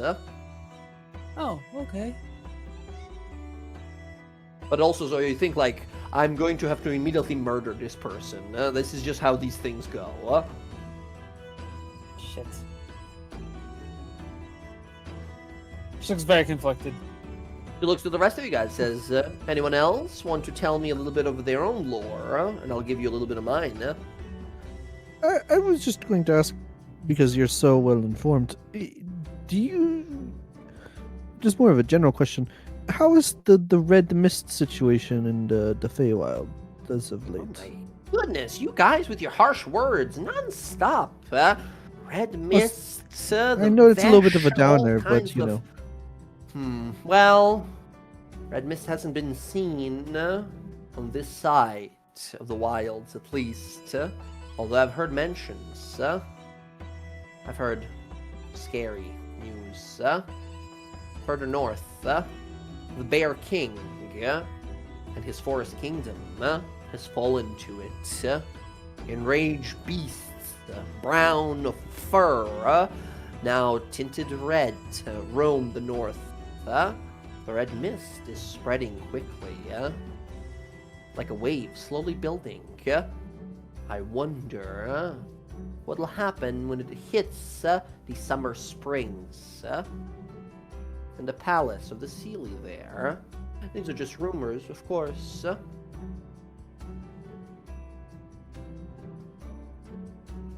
How far away is the mist to the Sealy Court? You would know it's like hundreds upon hundreds of days of travel, right? It is extremely like different sides of this side of this planet, right? Okay, But gotcha. still, it seems that one of these kingdoms, the kingdom of the Bear King, has fallen to it. Bear So, King but is another it- like archfey person. But like it's still en route, basically, was what you're saying to Yeah, potentially yeah. the Sealy. It's rolling down from the non-existent south, like north of this Right. cosmically jambled place. I've given my answers freely. If there's anything more, please ask. But I think it might be a time for another drink. She looks to all of you, offers more drinks. Do you have something a little more wild? Something that we can show my friends here a good time of how we do it in the Feywild? Certainly do. You watch as a bunch of singing bees begin to fly around, pour all kinds of drinks for you guys, and like hard liquors and cocktails of strange colors that don't really taste like liquid. Instead, they feel like particular emotions. You drink, and it's as if drinking a memory of when you were young and first time bruised your knee, and your like parent or caretaker approached you to speak with you and such.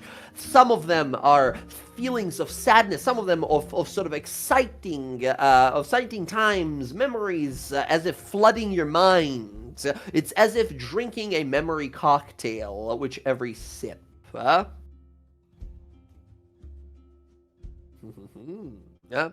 Yeah. Odo, you head your way on over. There's a bunch of these Autumn, Eladrin, these like elven-looking individuals who sort of welcome you on in.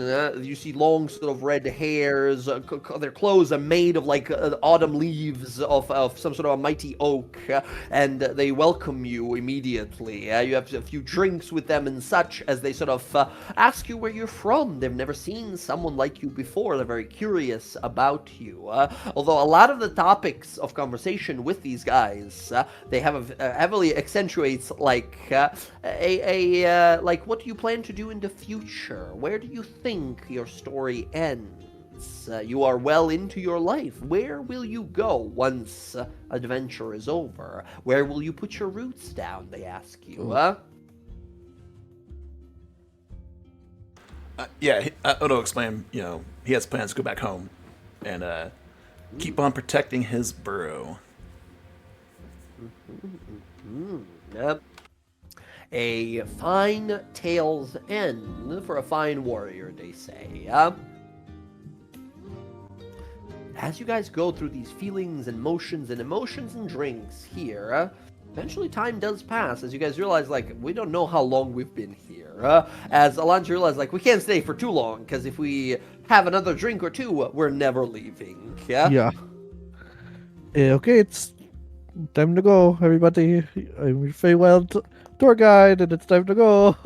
Doria, it's like nearly depressing that you're drinking these drinks and barely any memories, other than the ones that you already remember, are coming back to you.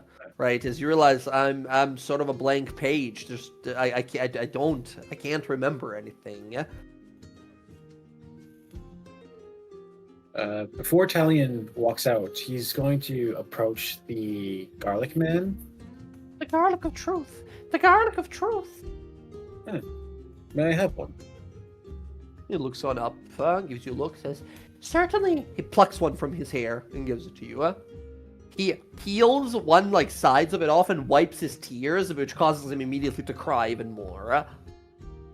Alondra will pat his shoulder and say, "It's okay, you don't have to cry." Do you want one as well, like the garlic of truth? Oh, sure, why not? What will you give me for it? A little kiss and just kiss his cheek. He looks over, you start crying immediately because he's a garlic man and it smells real bad. He says, "That was lovely. A kiss from a maiden. That that might lift my curse. Nothing happens. He just looks around and says, no, damn it. Here's the garlic of truth. He gives you the garlic. You're cursed. Yes, I think many, many years ago, I made offense of a terrible, terrible witch. I stole her cat, and she said that I'm gonna be a garlic forever. And ever since then, I've been garlic, and my cloves show the truth. What were you before you were garlic? I have no clue. I think I was made of carrots. Or maybe it was eggplants. But now I give people the garlic of truth. That's a pretty powerful. Truth is powerful. You should be proud. I hate it. I have to say it all the time. I can't lie. I'm pretty sure I was some sort of a thief before.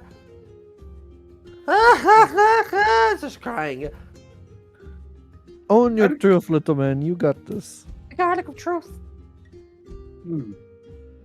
Interesting. Italian looks to you and says, what will you give me for it? A kiss as well? Maybe a kiss from a beautiful prince will lift my curse. Oh, the prince. Garlic of truth.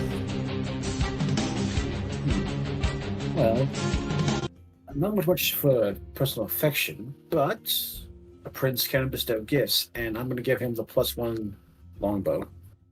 Ooh, okay. He takes it. Goes, ah! He drops it as it's made of metal. Ah! He grabs, waves his hands immediately. It's iron! Give me my garlic back! He takes the garlic back. You're mean! Stares back at it. She'll hand him the hard baguette. I have this hard piece of bread. What the hell is that thing? It's very hard. You could probably hit somebody with it. You hit someone with a brick. This is piece. I can't eat this. Yeah, you can okay. use that as a weapon. Looks at Depends it. the context. Staff? Kinda looks at it, thunks it on the side of the table for a moment. All right, I'll take it. He gives you another one. She'll hand it to Italian. Wait a minute. I guess deal's a deal. He tries to Enjoy bite. it.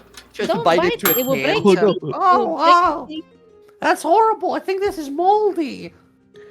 It is indestructible. It will. Indestructible bread? Yeah. And garlic of truth working together. Maybe that'll lift my curse. Maybe. He tries to bite it again. Doesn't work. Maybe when Gron, you finally. Gron limps over to you guys, says, ever since I ate that odd garlic that this little guy gave me, I've started to realize that I'm actually not that really attracted to anyone. In fact, any kind of sexuality doesn't really attract me. I think I'm fine the way I am, but something's deeply wrong with how many limbs I've broken. That's Anyway, what are we pretty doing? honest. We're about to leave, I think. Right. Yes. That would be great, because I'm really fed up with this place and I never want to return. You say this about my home, Gron? That's so. Yes, I hate it here. I don't like the colors. There's too many of them. There's so many colors. All right, let's go. Let's go, everyone. I think we're drawing the wrong eyes right now. Real I quick. feel like I've said something to offend you, and I do feel bad for saying it, but not bad because I spoke it. He All sort right, of looks everybody. confused. The guy's going, the garlic of truth! The garlic of truth!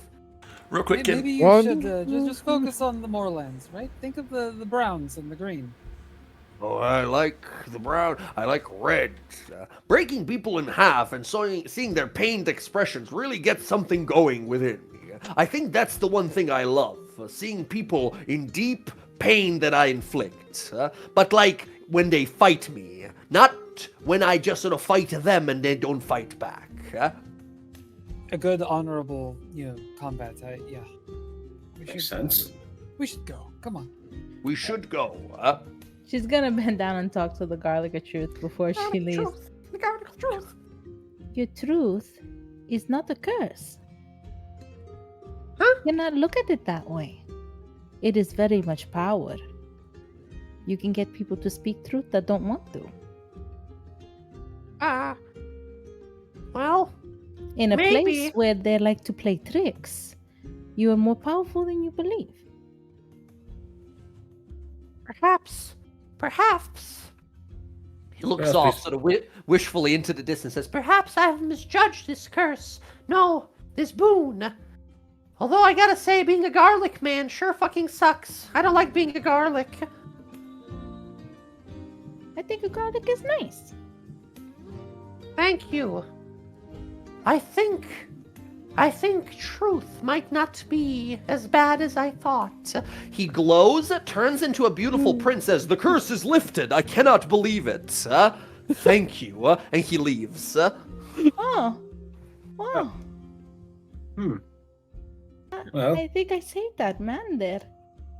Everyone around here does not react. Everyone's like, just another day, and they keep drinking. As you guys slowly walk on out, as the rest of you who are not Alonso realize, like, we gotta get the fuck out of here. This place makes no sense at all. So much stuff is happening all the time. Well done, Ayla. As- Well done. What did she do? Did she lift that guy's curse? I did. Oh, that's just another Tuesday. What was it this time? Accepting the truth? Yeah, I told him that he should, the truth isn't so bad and he's more powerful than he believes. Oh, that's so sweet. He took my Alright. baguette. He took my baguette though. Why? right, well, You've had we that have- baguette for so long. I know it was the first baguette I ever had with you all. It was a treasure. Well, from the looks of This it, baguette's from like session 1. It was. Found a That random baguette saved baguette. Odo's life. Yeah. I put it to like hinge it so that he wouldn't be swallowed. Yeah. well, looks like we've been given a place. Well, two possible places to get back home. Yes, so we could either go to the one nearby that is of yesterday, today, or tomorrow, but it's taken over, or supposedly the rumor is that Baba Yaga's there. And Odo will I- relay the Shadowfell dark, the Fey dark area. Probably Yeah, not a much like path we we have- want to take, though, right? Much like we have the Underdark, there is something here called the Feydark, and it's down below, and apparently, yeah, there's a portal there as well to the Shadowfell, the opposite of this realm, the Oh, realm I don't know of if we want to go to the sorrow and Shadowfell. emptiness and sadness. Yeah, I don't know if we want to go there. That place is awful. Sounds awful. Sounds exciting. Go there. So, but it's a little farther, but more safe is if we go to the water place with the Moon Mistress. It's about 4 days away. Then we can try to convince her to take us back to Alexandria. Alondra, you've heard of the Moon Mistress. This lady is sort of like an up-and-comer, really. Apparently, she's like a daughter to one of the Fey Queens, right? And she's been starting I've to heard make she's super deals. hot. Yeah, she's been making deals and some cool, powerful allies all across Exandria and such. But she's nowhere. She's like not at the level of being an archfey yet. But people are noticing, like, okay, there's a few of these like creatures out there that are like, on the rise. Yeah, she's like- Not quite Archfey level, but on the come up, but I have a good feeling she has a good reputation, and She's got a really nice daughter. yes, I've heard she has a really nice daughter, and You guys walk on out as you're saying this, and we see we don't see who it is, but like walking past you, but walking on up here at the bar, all the way up at the bar, we see a person walk on up. Just say the usual. As Oh we my see, god! As we see Corrigan so passes a drink, and this person just sort of sets down this big weapon and a shield and sits there, and two of them to continue to have a conversation. But before we see that conversation, we cut as you guys leave outside the building. Yeah?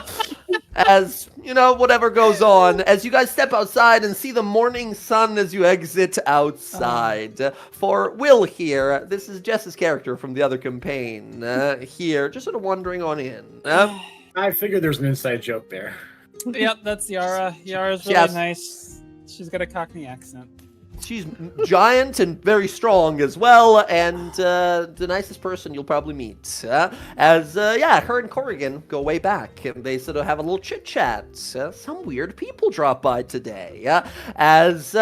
You guys return onto the road. So, Hilarious. as you all Really? return to this path, what are we gonna do? So option number 1, close location, but apparently there's rumors that Baba Yaga, the scariest witch of all, has been spotted around the area doing something. But it's the close one, it'll get us there fastest, and the way it works, apparently, it'll get you there tomorrow, yesterday, or now, which means you can possibly, like, cut the time or something, however this weird timey-wimey stuff works in the Feywild. And there's the further one that has to do with this lady called the Moon Mistress. Or, of course, you can go to the Feydark and go to the Shadowfell, and then look from the Shadowfell away to go back into the Prime Material. Feydark? Hells no. That's what Talion says. What the? The direction that I was, I don't know, divined. Which way is it in relation to?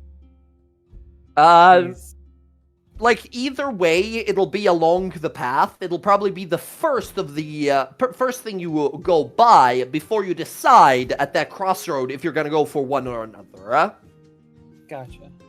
It's along the path you're taking already, How bad is 4 days here versus maybe getting back 20 years from now?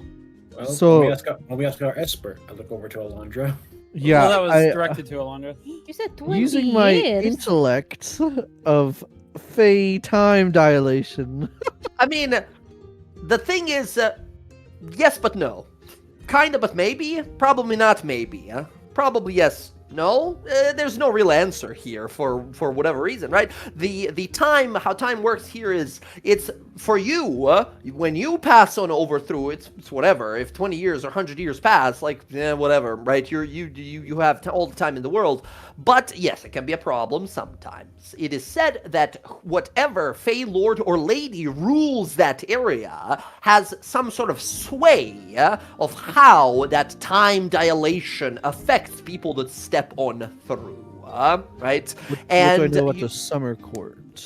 The summer court are generally benevolent, especially you being a member. You think that whoever's around here, you should be fine enough. In fact, you think that that place, the nearby where Baba Yaga has been mentioned, is in the sort of territory of Celeste, the Archfey Queen of Night and Magic.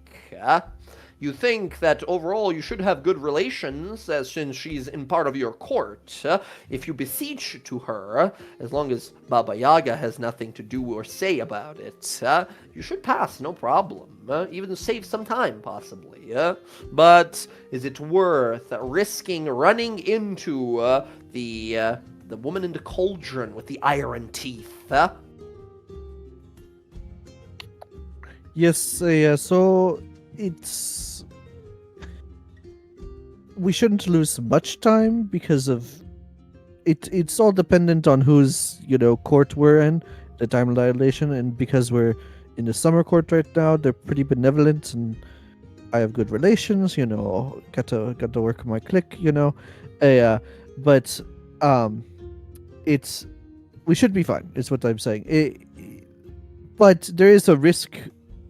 The longer we're here, the longer it could be on the Back material plane. Yes.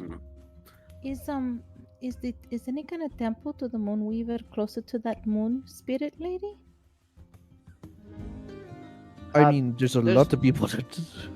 Yeah, a lot of worship there. There's not necessarily like temples, but you'll find small shrines along the road and such. You will find in the Feywild it is said that anytime you are in a fine, cold shade, you are in the presence of the Moonweaver. She lives out here, Yeah, right? There's the exactly. Archfey lords and ladies, but the Moonweaver Sechanin, this is she lives in this realm. She's out there right now. Yeah, like that's why like it's very common that people just Mhm. worship the Moonweaver here. Yeah. Yeah. So Also, including Elijah. Coralon, the god of like art and music, he's just out here. He's out here somewhere. It is greatly believed that these gods, even in these realms, because they're so in Exandria, in Critical Role, gods had there's a divine gate around Exandria, and it stops gods from entering, good gods and bad gods, right? However, these gods live in some other realms. For example, Asmodeus lives in Hell, right? If you're in Hell and you're walking around, Asmodeus might just show up, right? He could. While you're here in the Feywild, you might run into Coralon or Sehanin. Yes, the Moonweaver lives here, you know. So we all a lot of us worship her. A lot of people here in the Feywild believe that the Moonweaver is the entire sky, like all of it. Like everywhere up you look, that's all Moonweaver. But that's just sort of like a fable, a story, right? It could be. How could we ever know? Why do you think we're all so tricksy? What? Well, I'm not. Yeah, different aspects of the goddess, you know. Well, my vote is for the moon spirit place. I really don't like the idea of some lady with iron teeth. That sounds kind of scary. Who's that Pokemon? Could I roll like a history for Baba Yaga? You know who Baba Yaga is. You don't need I to, know. That's the boogeyman. Yeah. You would know immediately that, like, she's the most powerful witch that has ever existed. And like that's ever right? existed, right? Like ever, and right? ever well, in the Feywild, right? She's Right. like the most powerful witch, the immortal woman with the iron teeth. That's what makes her scary. She's a Fey person with like iron built into her. She's got iron like a bear trap where her mouth should be, right? She has a cauldron she flies in and a house with chicken legs that can stand up and such. She's extremely powerful, and she's got covens all across the Feywild and such. She's a very, very powerful sort of demigodly entity. You like no one's ever. You don't know if anyone's ever seen this person. Like you think you know that she exists because such a legend is so strong and Right. famous. But, like you've never seen her. You don't have any proof. Baba Yaga is someone you don't want to fuck with. In legend, she is the most powerful witch to ever have been in the Feywild. So, Lake. I'm thinking the lake, but that's just me. I say the lake too. It works for me. Odo? I go where you all go. All right, let's go see the Moon Mistress. Okay. Excellent. You guys head on out, and as you go walking into the wilderness, we see these massive 300-foot tall trees. You'll feel rested, like you feel you've been there in like an hour, but you feel well rested. You feel like you've slept. You feel like you've eaten and drank, and you're full, and you've had your fill. And you head on out. Your long rest completed. You guys head on out. Gron walks out and like stretches a little bit and says, "Oh, I feel much better. I don't know what happened in there, but those seats were comfortable." Kind of looks around to you all and kind of gives a nod as, yeah, he had a long rest. He's fully healed as well as he starts walking along with you guys. As you head on out towards finding this Moon Mistress to be taken back, let's take a little 5 to 10 minute break before we continue. All right. Very cool, very fun. I'll be right back myself.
as you guys leave and begin your travel, you head your way towards the lake.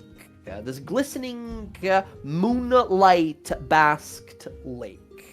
The journey will only take a few days, or maybe a few less, or a few more. At least that's what you were told. The lack of information, for those of you who are not of the Feywild, is maybe whimsical or maybe infuriating.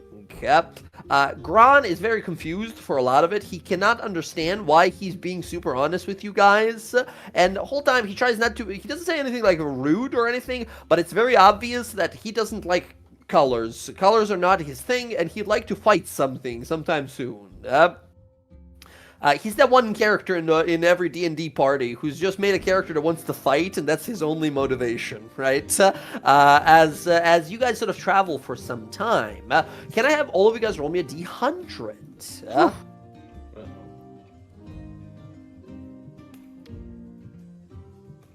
Let's see what happens while in your journey in the Feywild. The higher, the weirder. No, Lord. Okay, we have 73, 80, 26, 76, and a 4. Okay. First thing that happens, as you guys travel for a few hours, as the journey slowly begins, you guys see a strange sight up ahead. Both unique and kind of terrible? Well, I'll leave it for you to decide. As you guys journey through these woods, the massive 300-foot or something trees do begin to slowly shrink in size until this becomes a vast forest of multitudes of colors. You see trees of orange leaves and blue and purple and pink, of black and pure white. It's as if someone drew with a brush and smeared all the paints kind of together. In fact, some of the trees that overlap, like their branches joined, the leaves color begins to shift on one tree to the other, making it this collage effect. As you sort of travel, you see up ahead, sort of traveling your way and kind of past you in the direction you guys came from, a flock of half-size, so like Odo's size, miniature black kenku. There's like a dozen of them, maybe, and 2 tall Fae with them, with several extra joints. These like elven people, but they have several extra joints, and with them is a clockwork wagon piled high with trade goods strapped with a bunch of ropes. The Kenku all seem to be having different like uniforms and such of like different kinds of skilled crafters, and the wagon seems to be a portable workshop of many kinds, including a small blacksmith forge, a wind-up loom, a potter's wheel, a clin, a apothecary, all kinds of professions here. The skinny Fae person that is traveling with them, this like dryad elven-looking person, is dressed as an Who's that Pokemon? all in black. Their lips and eyes have been sewn closed, and their long fingers end in sewing needles, a foot long each. They have a set of extra joints in between each joint a normal humanoid should possess, and appear to be double jointed at that. The caravan stops there as they offer you all kinds of goods. If you're looking for potions or any like items to be made or something, the Fae individual, this like marionette Fae individual, offers tailoring of outfits and sells everything from silken robes woven by miniature spiders to transparent gowns made of only large dragonfly wings. They offer you all kinds of interesting things. If you guys are looking for a new dress, or maybe one of these like small kenku to make you some sort of like any tools they can use. As you guys encounter a little traveling caravan. I Good day. We found Home Depot. I go up, I go up to him and I'm like, I'm looking for a poisoner's kit.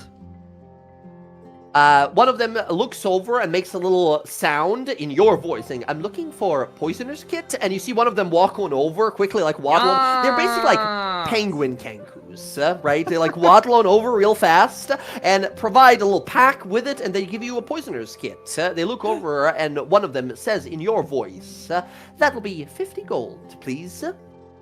I'll hand it over. 50 gold. Italian will approach. Penguins. Italian will approach like, do you have any They're all- arrows? He says in your voice, "This one could use some arrows." And you see one of them walk on over and holds out a quiver full of arrows. And they have like 3 quivers full, each quiver with 20 arrows inside. And he says in your voice, "It'll be 5 gold. This will be 1 gold per pack of 20. I'll take all 3. Excellent. You have 60 arrows.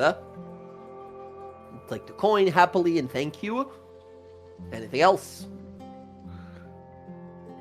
Do you have any poisons? They look it over, give you a look, and say in your voice, "Unfortunately not.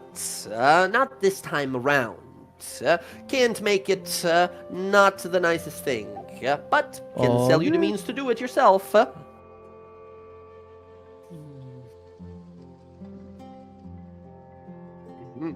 You guys look it over, and the strange marionette person with like needle fingers is like currently like sewing a suit, right?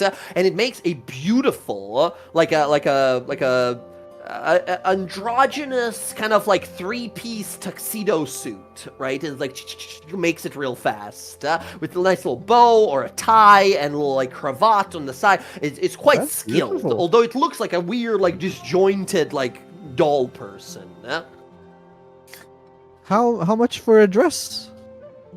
They look you over, and you see them so like take your measurements for a moment, and they their mouth is sewn shut, so they reach over and pick up very gently a small catalog. You look through, and it has all kinds of dresses, from like summer dresses and skirts of all kinds, to suits, to like wedding gowns, to just about anything. And it has little prices, like a few silver for this one, some gold for that one, a few platinum for some of the nicer ones. Yeah, I'll pick something out that seems like nice, like yeah, like you said, there's like some like big dragonfly. Yeah, wing, it's like made of these tiny little, like a whole dress made of dragonfly, like tiny little dragonfly wings, right? So it's sort of like transparent, but obscure. We're still somewhat PG, right? It obscures everything that it needs to obscure, and it's a very delicate and beautifully made. Like you don't think that like mortal hands could ever make this, something like this. Alondra is so into it. She Yeah, will- 10 gold pieces. You have this beautiful, beautiful dress. Excellent, Thank excellent. you. It's amazing. They also have a little potion shop if you got some coin to use. So they sell some like healing potions and stuff.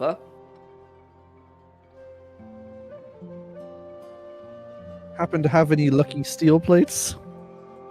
They just sort of scratch their heads, looking at you confused, like, we don't know what that is.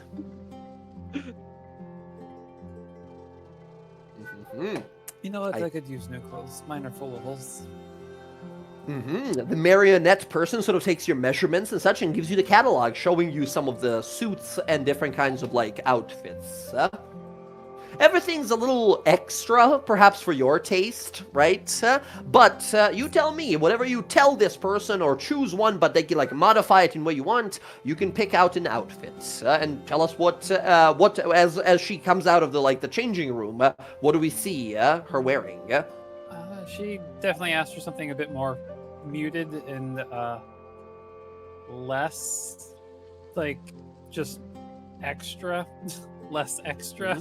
So it's kind of like there's like a gray sort of like fabric like wrap like I don't know what you would call it, but it's kind of like a sling style top, but she's got this like sort of like black sort of like cloth like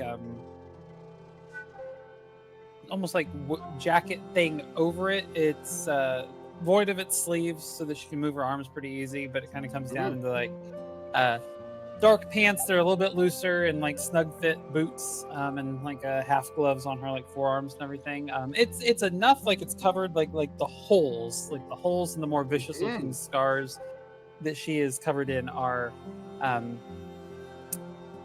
concealed, and she looks fairly fit for traveling. Awesome. Very cool. Yeah, they'll charge you 5 silver for it. Easy enough. Excellent. All right. Excellent. Anyone else looking for a new outfit or anything in particular, actually? These guys are basically, you guys realize, like, oh, these are just, like, artisans. They all pretty much, they have these, like, penguin kenku, the penku here, all have different proficiencies and abilities to make different things with different tools, right? So if you guys need anything made from any sorts of tools, they can do it for you. Now, they're no, like, experts. Like, they have a woodcarver, but he's probably not as good of a woodcarver as our own Odo here, right? But they have all of these guys who can make you just about anything, yeah? Killian will approach again after we're like adjusting the 3 quivers on his back. Mm-hmm. I say, you said, do you have health potions? And also possibly cooking utensils and ingredients for cooking. He leads you over to another guy, which, by the way, all of these guys look exactly the same, except they have, like, a different outfit on. So if you guys have played, like, Monster Hunter, you know, the little guys that all just have, like, different outfits, they're, like, cook food for you and such. They have a guy who's a cook with, like, same guy with a little cook's outfit. They have a guy in, like, a doctor's outfit, a guy in, like, a blacksmith's outfit, all of it, right? And they'll bring you over and they'll give you a mess kit for 1 copper, if you're just looking for, like a mess kit, right? For, like, plates and knives and stuff like that. Yeah, 1 copper, like nothing, basically. And then for healing potions, they bring you to a guy who's, like, dressed in just, like, a herbalism robes, like a little, like, apron with, like, plant symbols all over it and such. He's got, like, gardener's gloves on. And, yeah, they'll sell you healing potions. They have a gathering of 6 normal and 4 greater healing potions. Normal are 50, greater are 100. They are willing to trade if you have something worth trading. I don't even like. I'll definitely buy some healing potions. I mean, I have none, so. Yeah, I'm looking at the longbow I still have. So I picked it up because of the garlic man. I kind of holding the longbow. I'm like, you guys aren't like finicky about iron weapons, are you? They all look at you sort of like horrified for a moment, and they shake their heads as one of them says, like, in your voice, iron is pretty bad in these parts. Keep it to yourself, stranger. It's too dangerous for us to hold. It won't harm us, but those we deal with, they won't like it. Alright, then I guess I'll take 1 greater and 1 simple potion, healing potion. Excellent. Yeah, go ahead and mark off 150, and they're yours. And how many for you? How many for you, Alondra? I'll take 2 regular, so that's 100, right? Regular, yeah, for sure. All right, excellent. Any other shopping with these traveling merchants? Yeah, she will approach, I'm looking for a dress. The mannequin sort of spins to look at you. I want it to be like a lavender silk on the bottom, but then on top like a sheer kind of full of like rhinestones and glitter of moons for the moon weaver. They sort of nod. While you're speaking, by the way, they have a little measuring tape, and they're like taking your measurements. Yeah, they nod to you as if like we can do this, and they show you a little sort of like manual they have, little kind of like a collection of outfits and such, and you pick out some details from some and give your own input, and they make this for you within better part of like it's obviously magical whatever they're doing. Like their hands are moving incredibly fast, and they're like twisting in a way yours wouldn't be able to because they have all these like double joints, right? They have an extra like a joint in each limb. And they move with incredible speed, and within like 2 minutes, your outfit is done exactly how you imagined it. They present it to you and tap a little price tag on the side of it that says 10 gold pieces. Oh, this is so wonderful. She will give him 15. They 5 sort of extra tilt- gold for your tip for how fast you did it. They sort of inspect the gold coins, almost meticulous, like one by one by one by one by one by one, and place it in a little pile, and give you just a sort of like a slight incline of the head as if like thank you. I guess I'll get some potions. You said 2 is 100 gold. 2 normals or 1 greater is 100. I'll get 2 normals, and I'll hand the other one to Odo. Okay, Odo, you got yourself a healing potion. Oh, thank you, Gila. Okay. I think that's all for shopping then. You all return back onto the road. A few hours pass. Let me see what was the number. Oh, You see something? before Talion, Yes. as they're walking away, it's like Talion looks at Zora's outfit. Oh, I can't be the only one to change his style, and he's gonna snap his fingers, and using the glamour armor, he is going to change his outfit. I actually have an outfit ready. Ooh.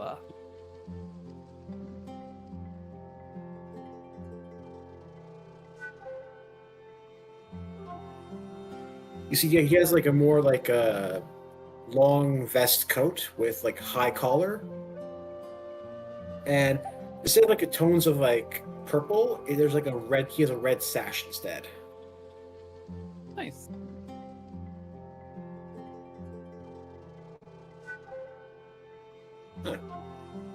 We can't hear you. I'm muted. I was saying that's awesome, first of all, and the rest of you guys watch that whatever just happens, whatever odd armor that your friend is wearing here, the scout sergeant Talion is wearing, shifts and adjusts and looks exactly like that. And I see she's a lot she's of not gonna fish. wear the dress. She's gonna put it back in a bag. It's gonna be. She just wants it for. I see everyone kind of looking Italian. Magic armor. Well, that's really nice. Right.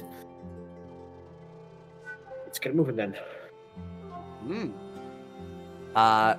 As you guys continue going, over the next hour, you pass some individuals, you see some little fairies flying on by, little owl people that go on by.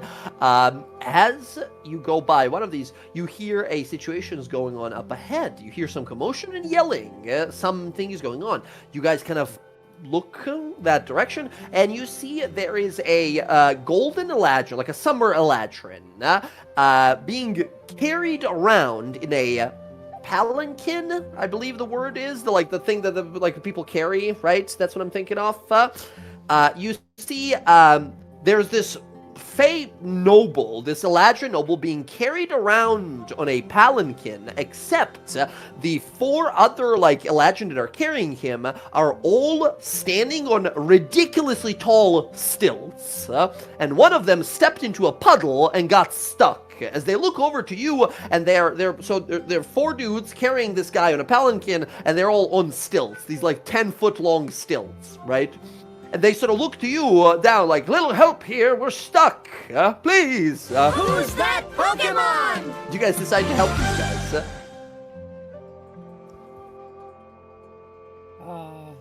Sure. Mm-hmm. I'll go get behind the palanquin and shove.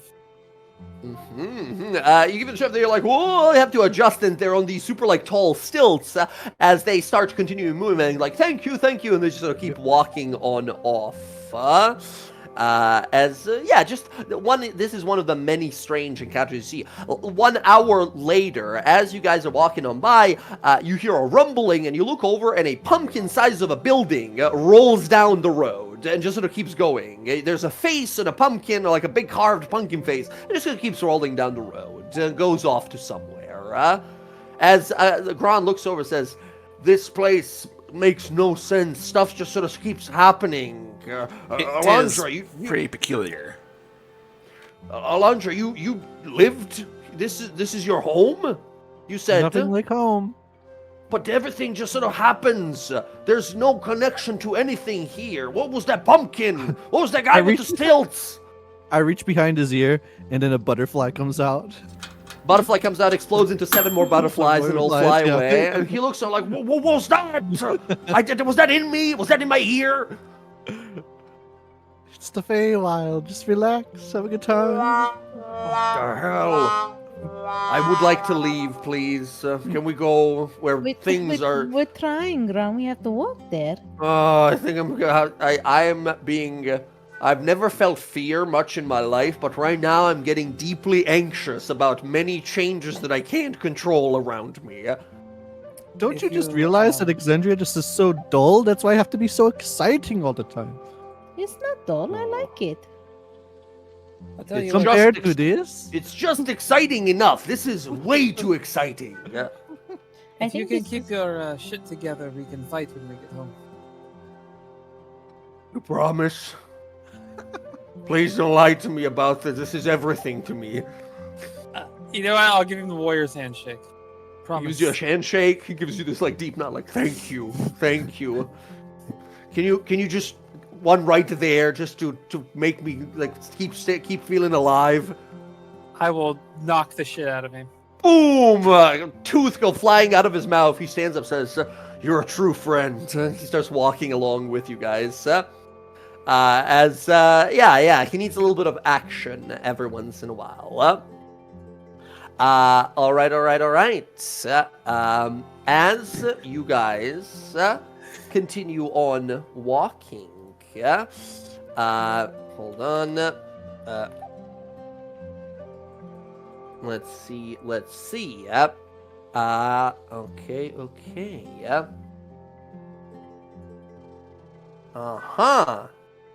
Excellent.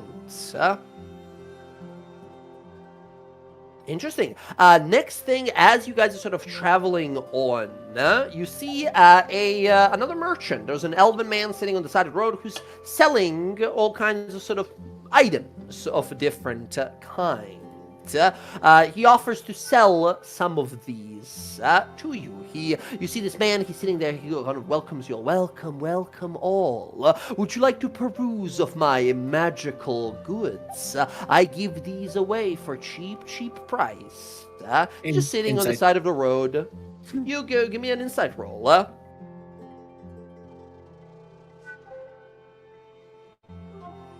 Ooh.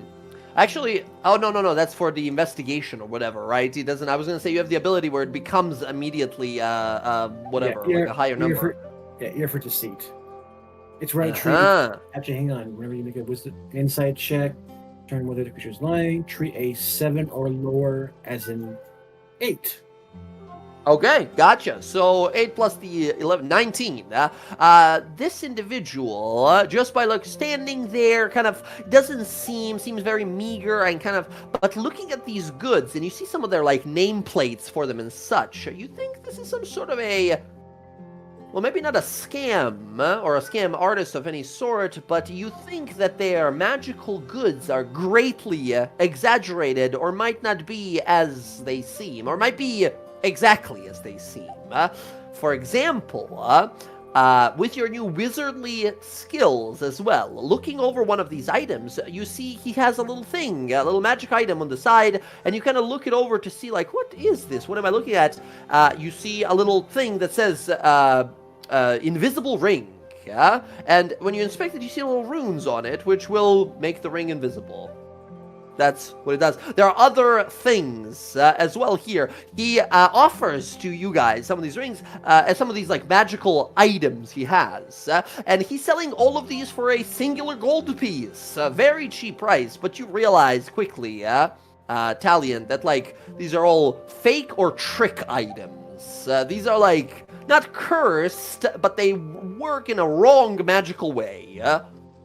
I share that information with the group.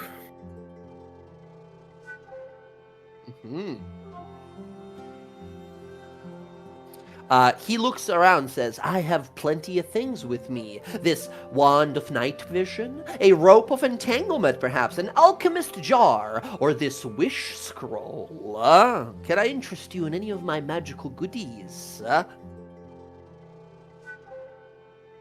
Well, I've given you all my warning. Dan's gonna back up and pass on anything. What's a wish scroll? Ah, 1 gold, and it's yours. You're not going to give me the sales pitch? I'm not convinced. Well, it is a scroll that allows you to wish. What else could it possibly be? 1 gold, and it's yours. Nothing ventured, nothing gained. She'll toss a little gold piece. Yeah, he'll take a gold coin and give you the wish scroll. Do you read it? Yeah. Yeah, you read it. The text burns on it, and you see, boom, something breaks behind you. You look over, and falling from like 10 feet in the air, just falling straight on the ground, is a wishing well. A well full of water. It summons a wishing well, and it burns away. The scroll is gone.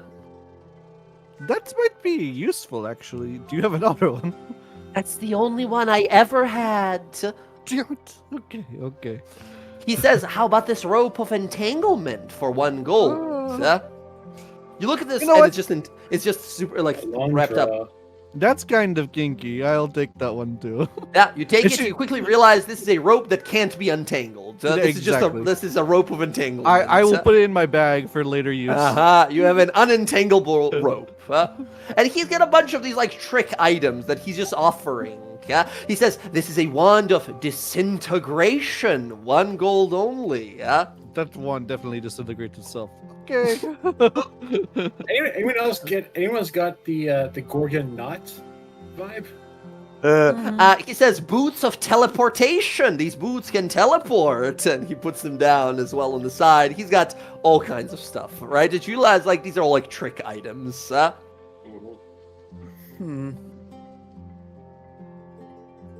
Keep up the arcane practice, my friend. He holds out this, like, wand of amazing pigmentation. It's an ordinary brush, like a painting brush, right? Wait, I can see. That's just a regular brush.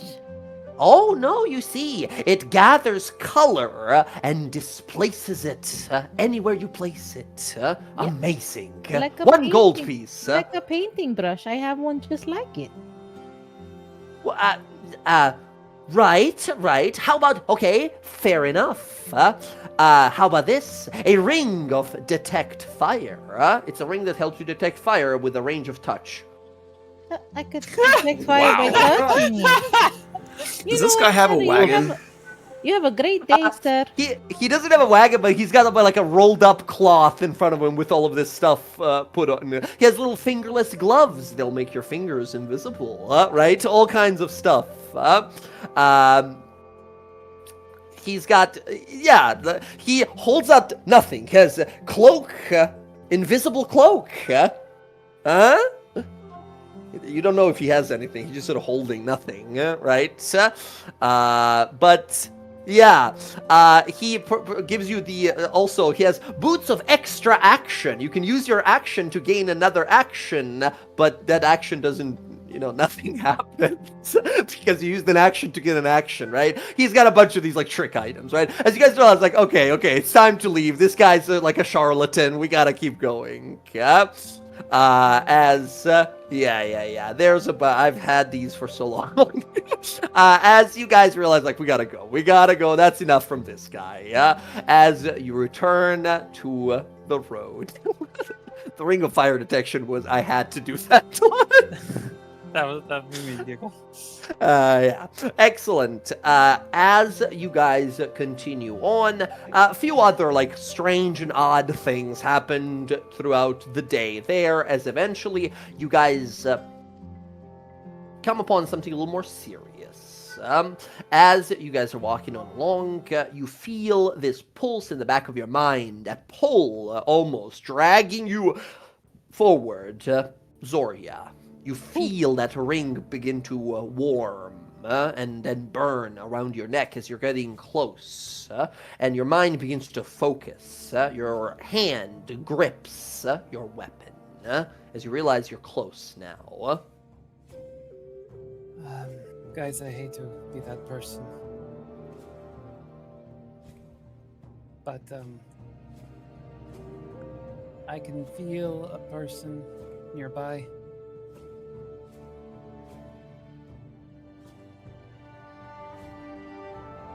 It's the thing that Corrigan mentioned.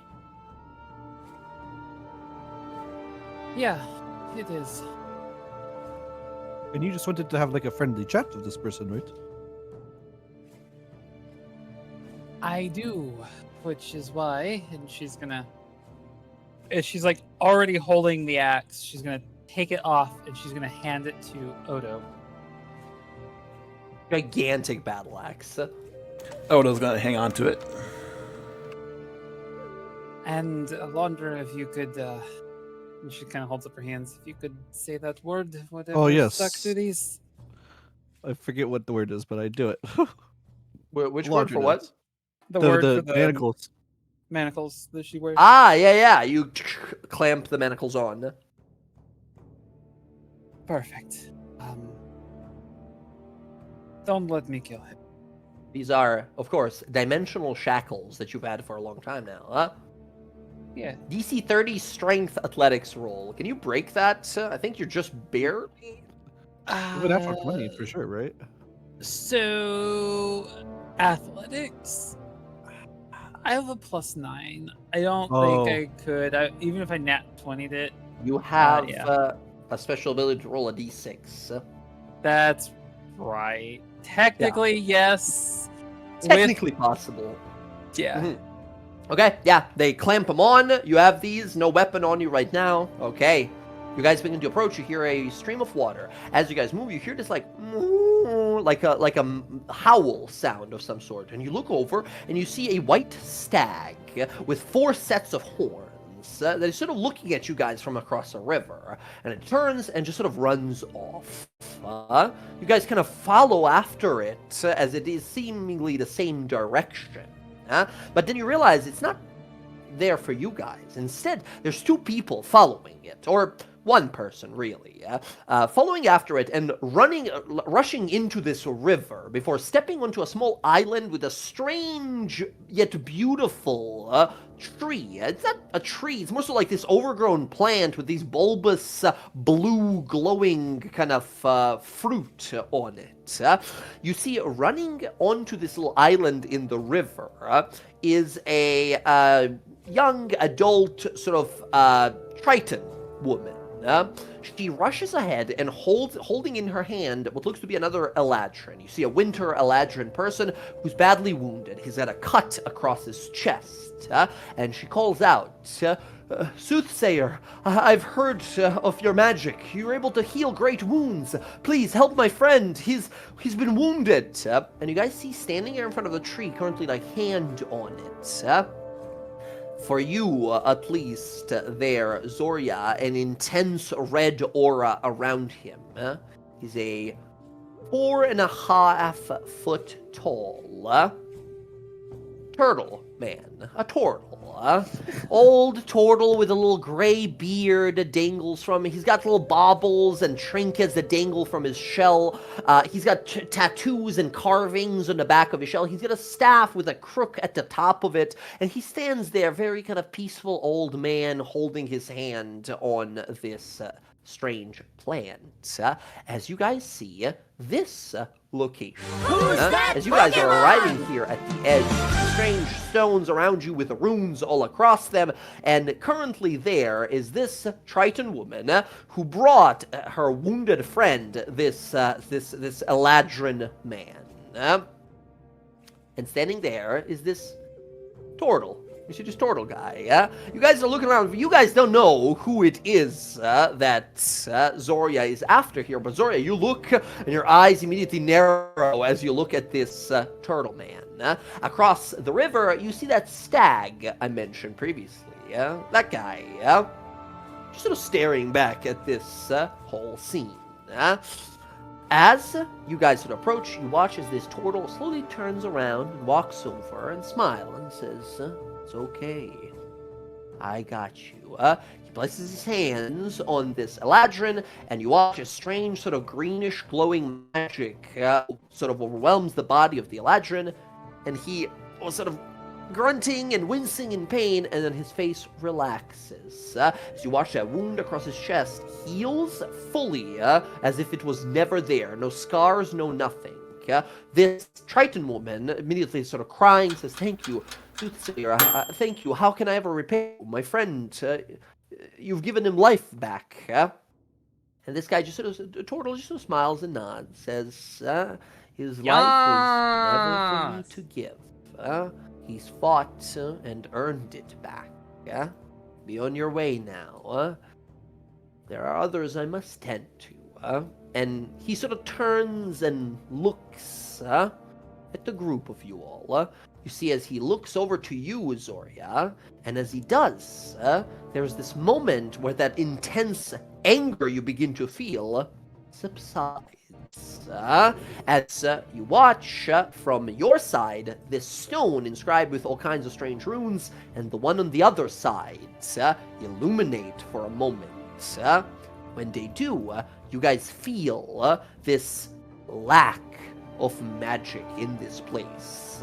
For most of you guys, that's like, oh, that's normal. But for you, Elandra, you're like, oh god, this is weird. This is a magicless area in Feywild for whatever reason. What's going As- on? As this weird. woman helps her friend sort of carry her friend away, and they spend some time over here just sort of resting for a moment. See this turtle sort of step forward to the edge of the river and give a little wave. Says, hello, hello, hello, greetings, travelers. Name's Teo. I'm a healer, but I don't suppose you've come here to mend a wound. Or perhaps you have. Can I look into you, Zoria? You see on his neck, around his neck, a red ring, So, like, everything's, like, suppressed here? Yeah, your manacles fall off of your arms as you look down. You guys feel all magical items that you have just sort of, like, suspended for a moment. And Zoria, that intense need to attack this guy fades as well. You don't know if it's him doing it or it's this part of like the Feywild or what's going on. Oh, okay. She's gonna take that moment. She's gonna motion for Gron and Odo to like come with her.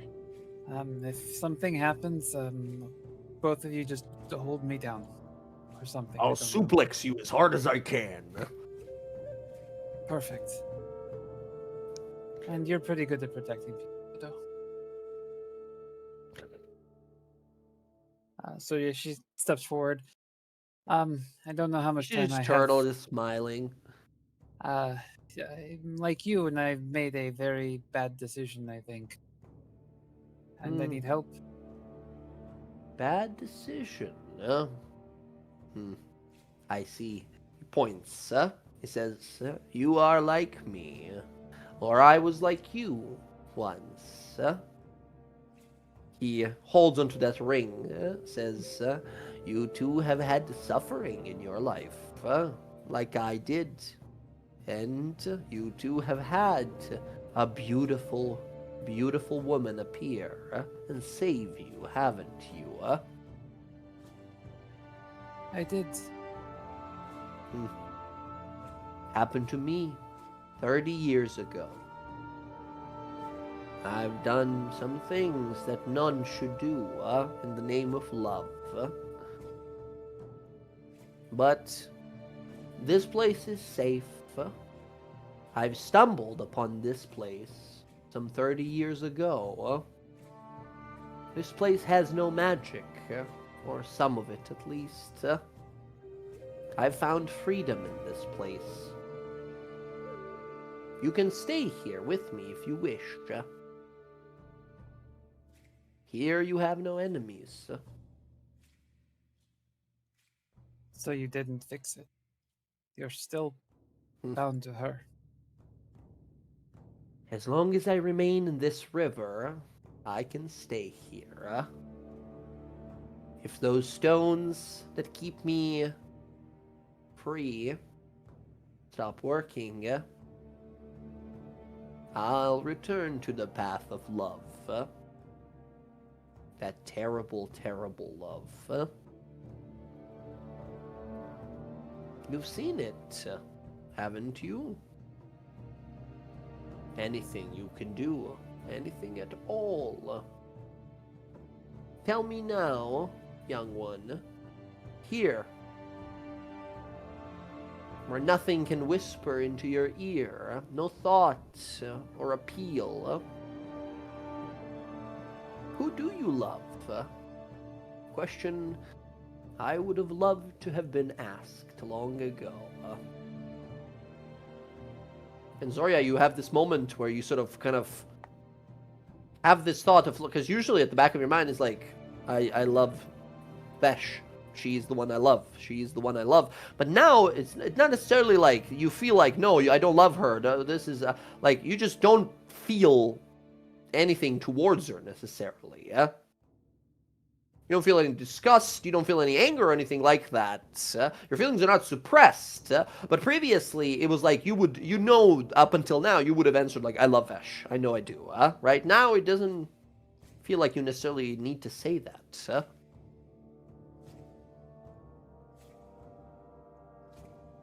Not her? I don't love her.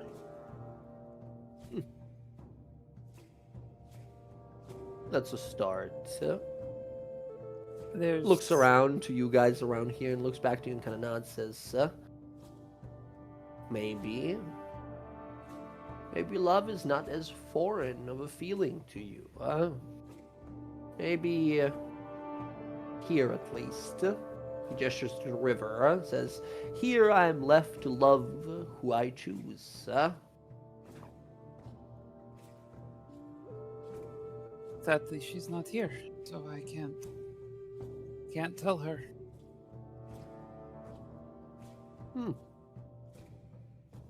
I am a powerful healer.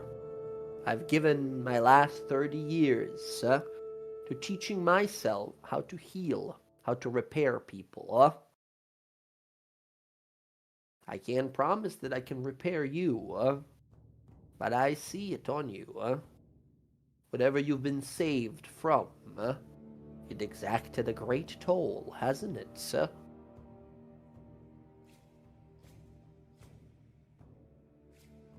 Yeah, she nods.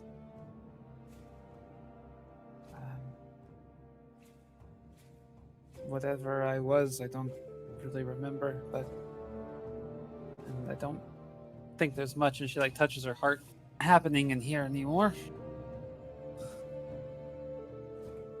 You see them sort of like give a look of pity towards you and kind of smile and say, I remember when I was young. I had fallen in hard times, made enemies. When my neck was up against the end of a blade, she showed up. So beautiful.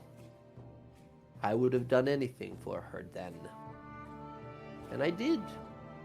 As you probably do, Unfortunately, young one, there's no magical cure. I'm just one of the lucky ones who found a pocket where she can't see me. But it's not fair. One should be able to choose who they love. I might have an answer on how to regain that ability to love. Not just for you, but all those who love her.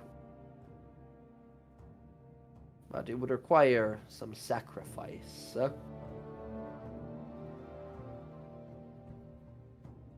Insight check? You can tell this person does not seem to be like by default you get like a 19 or 20, right? What was it? Insight? At base 8 plus 19. Yeah, with the 19 already, you can give me a roll, but by 19 is good already, yeah? I'm just feeling a little off here. 25. You do not get this person, first of all, is not like a Fey person. This is like a humanoid person. It's a turtle, right? That's apparently spent a lot of time in the Feywild here. You get a sense of someone filled with a lot of regrets. And regret of like inability to change. How their life has sort of gone here. And you think they see an opportunity here to fix their own mistakes by trying to help Zoria here. All right. You sort of look to you, Zoria, say, there's a way. I was hoping someone like you would come along. Someone stronger than me. But like I said, there is a great price.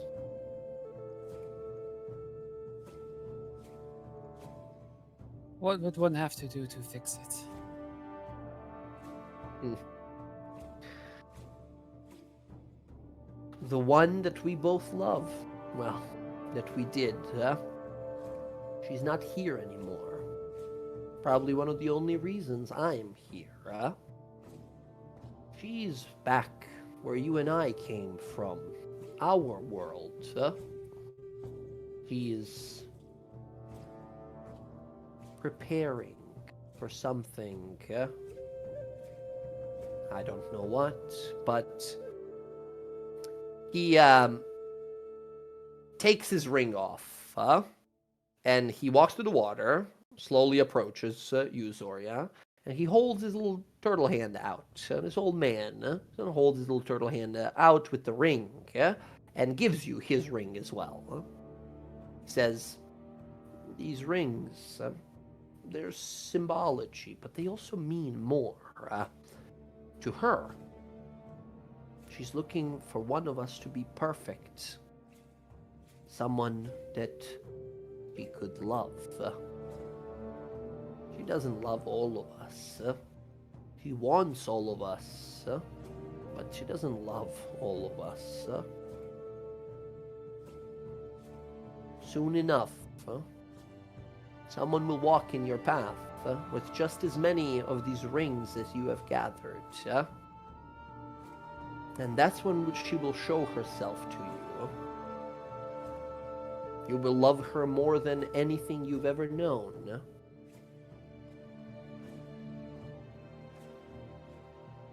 And that's your only time and chance to strike. She is flesh and blood still, powerful. So powerful, You will love her. Your mind won't allow it. And that will be your only chance to strike her. Tragically enough, you'll have to find a way to betray true love. I don't know how to do that. I don't know if you do. But soon, when she shows herself to the one she could love, maybe someone like you, that'll be for you to figure out. Sort of gives you this apologetic look of, I don't know how to explain this better or tell you more. Who's that Pokemon? And the sacrifice? He sighs. He says, when she shows herself to you, only way I can imagine, only when the way that comes to mind, for you to strike would be to not know love, to erase it from your heart. You must leave that one that you love behind. Not just for a moment or for a time, but from your heart, truly. Once you are without love, she can't harm you anymore.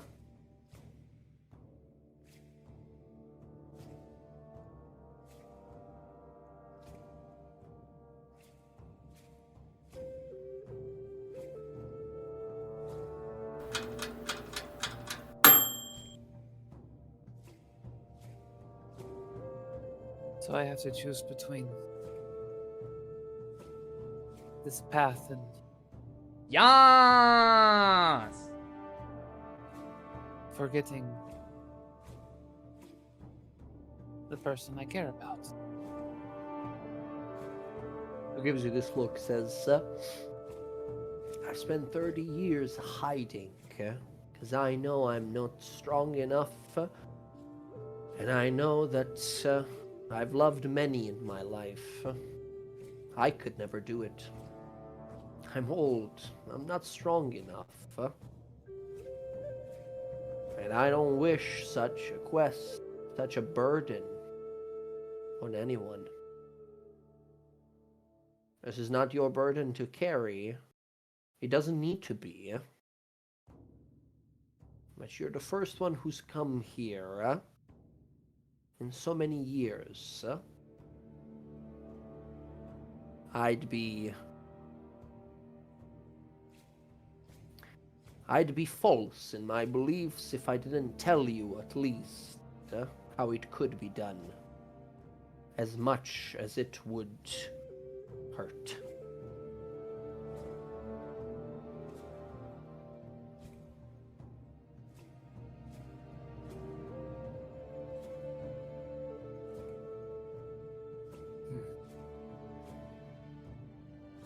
So I just need more of these rings then. More will come your way. They always do. You've gathered how many by now?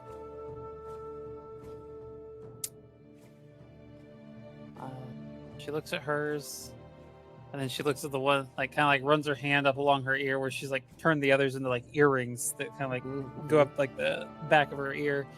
She's got like 5 now. Yeah. This, I guess his will make 6. Yeah, gives you the 6th. He says, what terrible fate has befallen you? 6. I've never got past the very first one. I think I'm lucky that way. Can't imagine what you've been through. If your quest is successful, if you forsake love, you will be the loneliest person in the world. But all the other ones, those who believe that they love her, they will be free. I leave this burden in your hands, and leave you with a warning. When you return to your world, to our realm, be careful. Many will seek you out. All those rings, you've now become a target.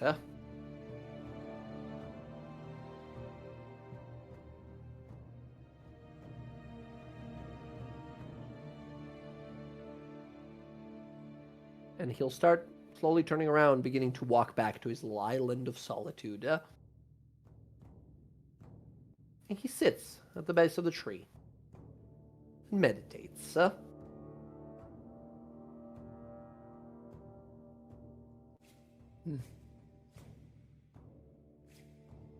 She takes that 6th ring and kind of like squeezes it in her hand. She'll look to the others. We can go now. Sorry for dragging you all out here.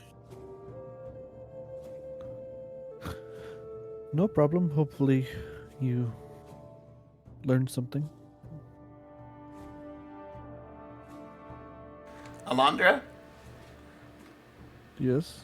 do all stags in the Feywild pay attention like that? Alondra will look Shoot. over at the stag. She's just like multi-horned stag with like a glowing crystal above its head, just so staring in your guys' direction over here. It's a very unique looking beast. You've never seen one around. Nope, never seen one.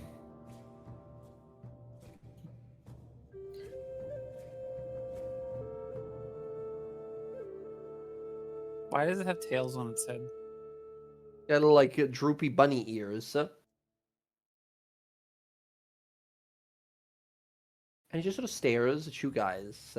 Something about it seems odd, but yeah, you guys slowly kind of turn and begin to leave. As you sort of step away. Zora, you can't help but think, like, your mind begins to sort of kind of contradict itself. You start thinking that when you leave this place, you start thinking, like, what was I thinking? I love her. I love Vesh. I love her. I have to. She's the one I love. I understand that. Huh? But then that thought of, like, that's not what I said before. Huh? Your mind is sort of battling here. Huh? One thought that is for certain, though, is the understanding of how unfair this feels. You're injured. You've been wounded. You've gone through death. And now this, to free yourself, you can never love? That's not fair.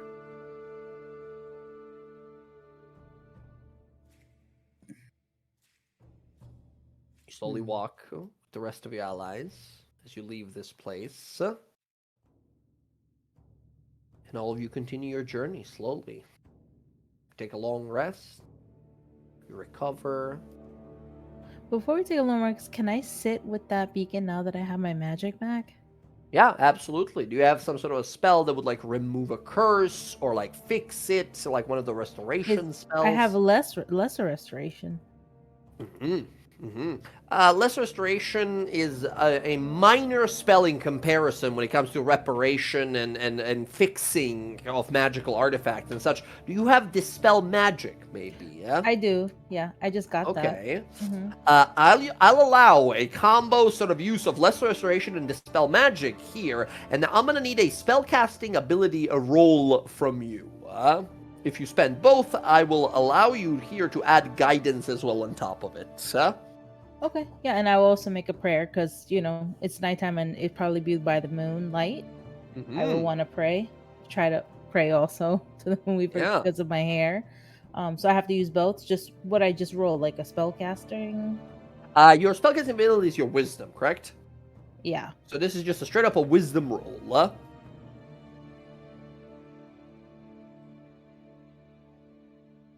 Oh my god, natural 19 for 24. Add that d4 from the guidance as well. Incredible. All right. Very cool. As you conjure forth your magic, you spend the evening casting your magic here.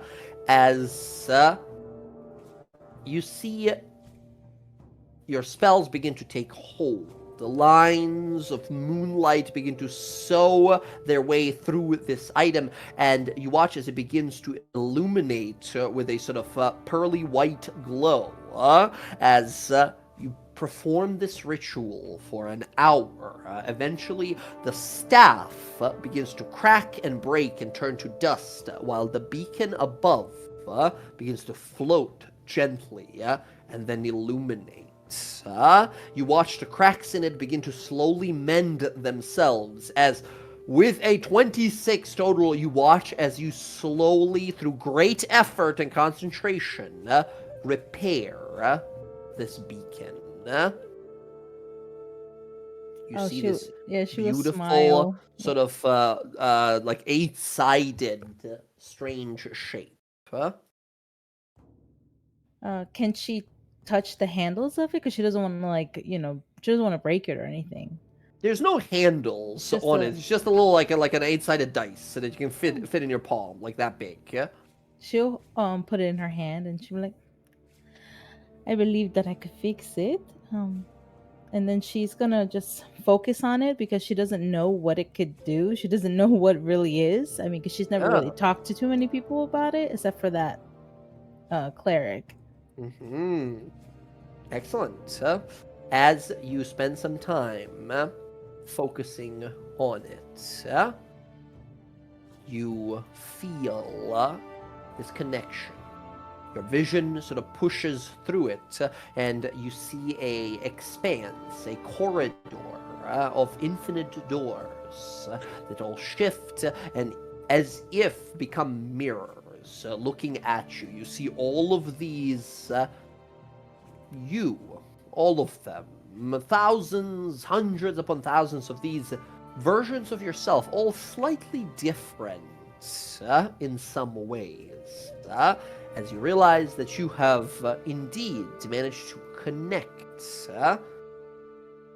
with this being called the Luxon. All while looking through this infinite corridor, you feel this glow, light above, a faint light, that gives you a sense of sanctuary and safety, of possibility. When you slowly open your eyes, you watch there floating above this beacon, and then gently sort of floating into your chest where it dissolves, is a mote of magic. As having defeated the children of Malice and their leader, taken the staff and now having fixed it, you are now in the possession of this artifact called the Luxon Beacon. A very smaller, like a small handheld sort of version of it. But having just focused on it, you gain a special ability of it called the Fragment of Possibility. Mechanically speaking, you have a luck point that you get to use when someone attacks you to give him disadvantage, or you get to use it to give yourself like a reroll on a singular roll. This artifact is now yours, and you think that this is the artifact that Varen's people revere, right? Is a part of some greater whole, and you have it now. I know she doesn't. She's gonna just say, "I'm going to get you back where you have to go with your people." Talion, Feel that Talion is warm kind glow of. from inside. Talion has been kind of watching Ayla intensely while she's been fixing this beacon, and he'll slowly approach her. I see you were successful in fixing it. Yeah, Madden's gonna be very happy. Well, now that we have a moment and are away from the tavern, would you like me to try and fix your hair? Oh, I don't. It's not really the hair I was worried about. It's my light. Would you like for me to try?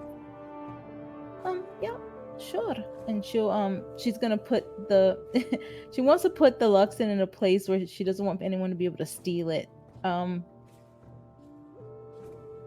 She doesn't have, like, she has a bag, but But you can attach, like, if you don't look like that big, right? So you can, like, put it on your hip or put it on, like, on your necklace. It's kind of big for the necklace, but still. yeah, she would want to put it somewhere close because she doesn't want someone to be able to just take it. But she doesn't want people to see it either. So maybe she'll put it in like a side satchel, but she'll put the satchel like across her chest so that way it just can't be easily taken. Could Odo help out with that? Rig up something that makes it secure and attached to her? Where Yeah, it's absolutely. visible? Absolutely. You can make Like a some little sort of armored pouch? like a little armored like box or a pouch or something like that. Yeah, I think without even a roll, this is a super simple thing. Makes a little simple box for you, as well with a simple locking latch. All right. And she's gonna go to say, "Do not be worried. I do not think you're going to hurt me. I think you're gonna be perfectly fine in fixing it. Okay, fixing me. So don't be nervous." Well, this will be my first time doing it, so Okay, she's going to just. You want me to stand or you want me to? you can remain sitting. Okay. Talion is going to go from behind her and opening up his spell book. It's not his spell book, so he's kind of just reading off where he got it. and the spell he's kind of putting it down to the side and kind of like looking at like an instruction manual because it's the first time he's ever done this. It's like, all right, let's follow the instructions, and he's going to start to make a couple of like hand signs, and slowly over the course of 1 minute, he is going to then place his hand on Ayla's a strand of her hair and going to cast oscillating chronology. Dunamis spell. And he's not sure if it's within proximity of the beacon or if it's just the spell book. He's just going off the spell book. But he's casting it for the first time. And the spell's a little weird. A non-magic object with waves, the hair in question here. You touch this object, any natural deterioration that time would cause to the object to suffer is either caused or reverted. For example, a rusted iron sword could return to its untarnished state. A wooden chest, The number of years would cause the object to become unmade for any reason. The object instead ages forward or backward as far as it can while still remaining in intact form. Like, Awesome. It's kind of like in a Doctor Strange like time stone reversal. He's going to try and turn the clock back 5 years to try and get Ayla's hair back to what it probably was 5 years ago. Even though he's never seen what Ayla looked like 5 years ago, he's like assuming it would be the platinum white that she's so proud of. She had a pixie cut. She actually really did have shorter hair. Her hair was only long because of other reasons. Again, the spell's a little wordy, a little janky, and this is his first time. That's okay. It, That's so... okay. That's perfectly fine. Talion, as you begin to draw the magical lines, as you utter the magical incantation, you guys watch as these geometric shapes and glyphs begin to sort of apparate and disappear, begin to slowly kind of surround and rotate around both Talion and Ayla here. And as he sort of weaves his hand, tracing these symbols, you watch as Ayla, you feel something. There's this feeling of like air, as if your body being lifted for a moment, and you watch as her hair begins to sort of flow and lift. As Talion, you focus. First time casting here, you are meticulous. You're trying to be perfectly timing the wording, the casting, and such. As you're doing, we see a few beads of sweat that run down your forehead as you continue this minute-long ritual. As you do, you watch as slowly the dark coloration begins to revert, very slowly coming on back, as that cause of the hair to change like this was that near-death experience. And with your ability to manipulate time, now with your magic, you watch as the hair's color begins to sort of recede to what it was before. It is less so like 5 years, but more so reverting what has happened before. Talion, you still feel it, this wall that pushes against you, that you're pushing against, this necrotic force that has nearly taken Ayla's life. Talion, go ahead and with advantage, roll me an Arcana roll. Ayla, because you were like, you got this, you can totally give him a guidance here,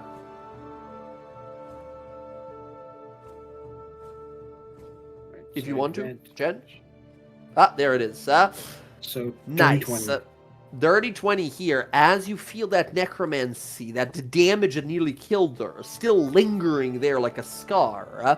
You focus for a moment, and as with the last incantation, you push forward. You watch as the sifting coloration of sort of dark red and black begins to, like steam, rise from her head, as these ghastly wisps of necrotic smoke begin to rise. You bend and twist and concentrate as your magic sort of condenses it and crushes it until it is fully disintegrated and disappeared. As with a last bright, blinding flash, the spell subsides and ends. You both look. As Ayla, you look down to a pond, another one of these like ponds and rivers that you guys have been traveling by. And there, you see your hair, beautiful and sort of pearlescent as it was before, as it returns to its previous state. Talion, a few beads of sweat down the side of your face as you're sort of breathing a little heavily to yourself, having to battle even for your very first spell, having to battle such powerful adversary dark magic. You look over and see that you have succeeded. Well, thank you. She's gonna touch her the symbol. Does it still feel that same way? That does it have as much light? You feel the light, the moonlight and twilight within your holy symbol brimming with energy, as it was before your near death. When that happens, Talion, you notice something, as Ayla is currently a little distracted here. As this is happening, you look, and just over Ayla's shoulder, you swear for a moment you see a person standing at the edge of the clearing, just looking towards Ayla. Your first instinct is to sort of get kind of like, to get like almost surprised and look out, but you see for a moment this person puts a finger up to you. You see a dark-skinned, beautiful woman with a long, white gown with stars and moons in her long, sort of ever-flowing hair. This being of pure celestial energy that just gives you that. And by the time you blink, she's gone. She smiles as she looks to Ayla without her noticing, then disappears. As Talion, you're the only one to see, and I'll post it in the chat here. Talion, for just a brief moment after your spell there, as you see Ayla smile for a moment, feeling that powerful magic within her amulet again, you saw this person for a brief moment at the edge of the woods. Talion just like heavily panting. I kind of figured, Ayla, that if we're going to be going to a place sacred to your goddess, I figured you might as well look your best. Oh, She's gonna run and give him a big hug and probably knock him down. Thank you so much. You see, the light is back. Yes, I can see that.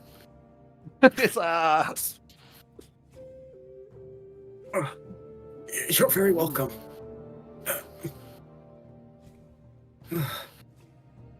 Well, Oh, do you need to rest? I'm okay. That was my first time ever casting magic. You did a great job. You fixed it. I just followed the instructions in the spell book. Wow. No, Londra, he's got some fancy spell book over here. What was that? You just see the magic he did? Yeah, you see her Oh, hair did back you- to normal. Oh my gosh, your hair! He It's fixed back. it. I liked you both either way, but you're beautiful no matter what. Well, it was the light. It was sucking it out of me, that darkness. It was?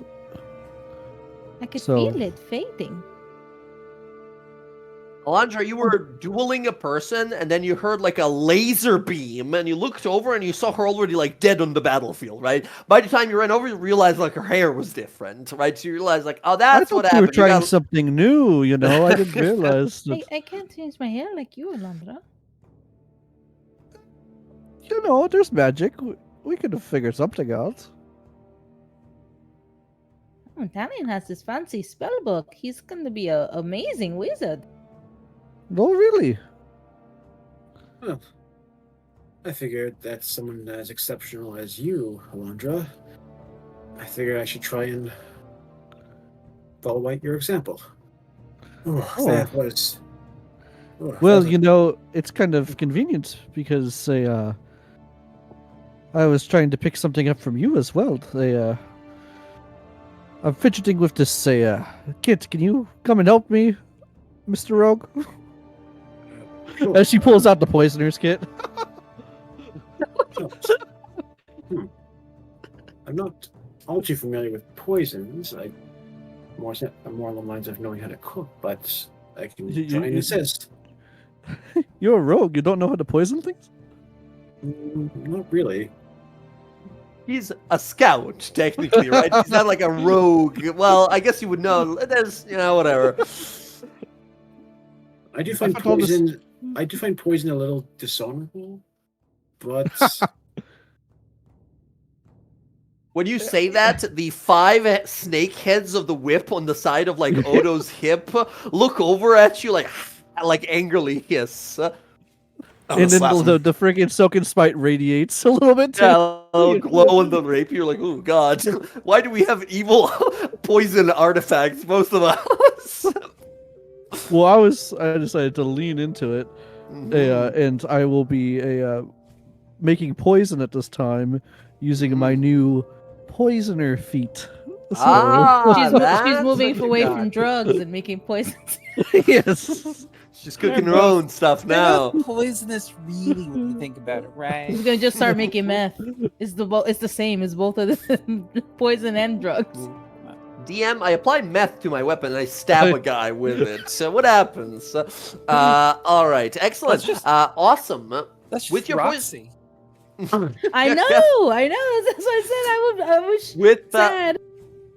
Yeah. Hey, with that, the poisoner kit just says basically you can keep making poison, and on your turn, as a bonus action, you can apply it to your weapon and smack someone with it. I think, right? Let me see. Yeah. Once applied to a weapon or piece of ammunition, it lasts for 1 minute after it loses potency. When you smack someone, DC 14 con save or take 2d8 poison damage and become poisoned until next turn. Incredible. I'm gonna check, but I don't think they changed that feat. I think that feat is same as it was. And just making sure, that will stack with this, I imagine. Venom of Ages, yes. Your ability you got a long time ago here, which will add an extra dice of poison damage to it. Okay. Very nicely done. I'm realizing Alright. that this is where that poison dust that Jay put in our other game came from. It's from the Feywild. Because Alondra made it here. Timey-wimey stuff, right?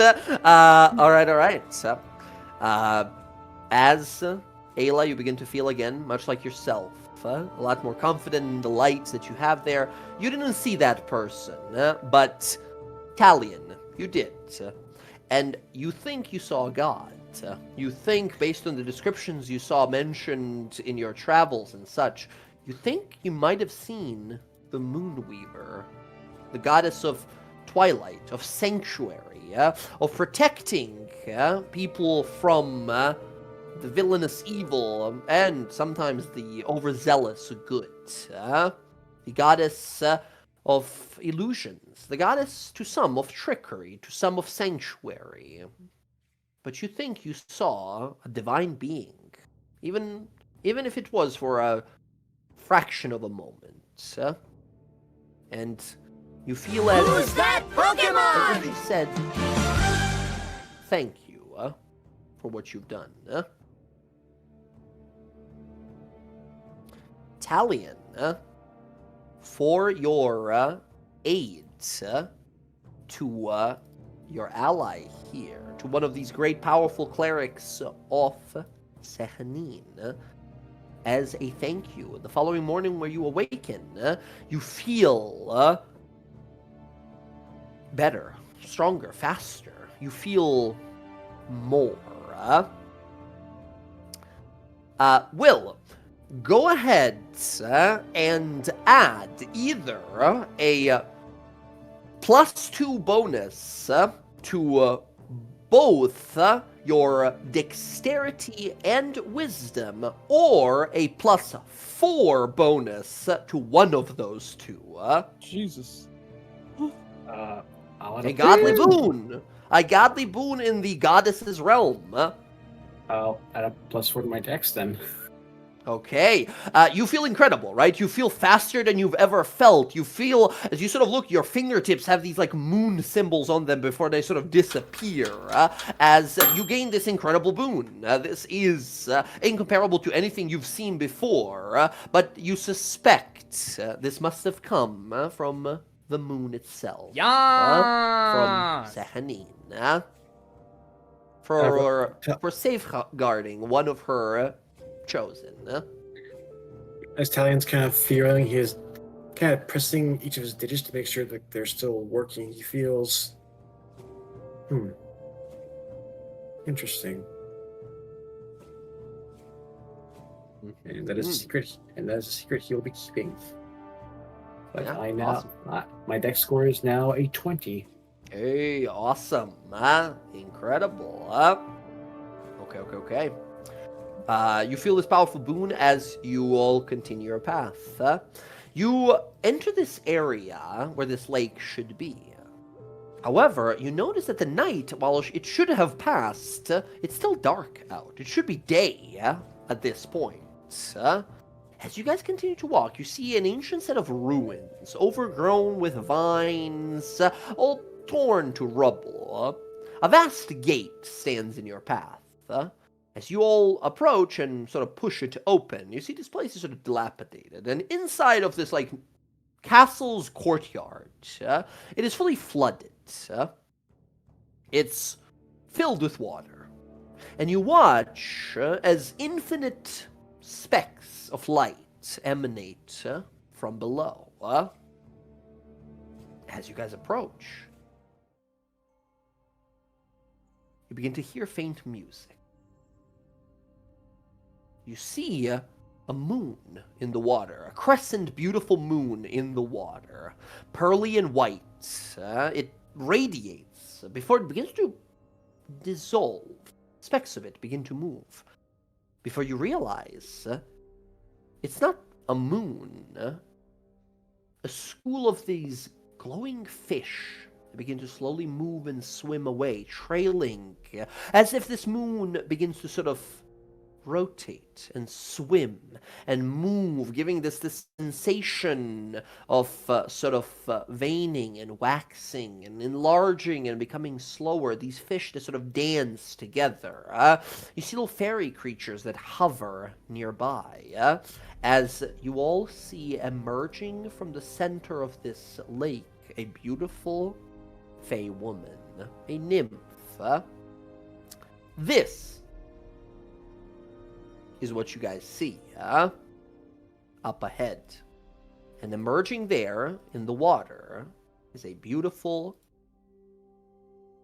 moon mistress, this nymph, this dryad of long, vibrant green hair, flowers in her hair, eyes of vibrant, healthy green, smile on her as you see her look to you all and begin to slowly approach. You see as she lifts from the water and then places her elbows against the surface as if leaning on the liquid. She gives a little wave of her fingers and says, well, hello. Not that I've not expected visitors, but I must say I am surprised. I am Arethusa. Some call me the Moon Mistress. And I don't imagine our meeting is by chance. Welcome to my home. How might I be of service? Alondra will step up and say, give her a little bow, curtsy, and say, hello, mistress. I am the songstress of Sealy, Alondra Sealy, and we beseech your assistance if possible. Certainly possible, always possible. I am nothing if not helpful. But do tell, what kind of aid could I provide to little old me? We were fighting a great battle in the material plane in Exandria, and once the battle concluded, we got blasted here back to my home, but obviously my friends here, they are foreign to this place. But there's people that need us back there, and we need to get back. Huh. Curious. You wish for passage, then? That can be arranged. But as I'm certain you know, she dips into the water in an instant, emerges here at the edge of the lake. As she appears, and this time she sort of fully stands up with her feet still touching the water. You see these beautiful, semi sort of nude, stunning, truly stunningly beautiful, like probably one of the most beautiful people you ever seen in your life.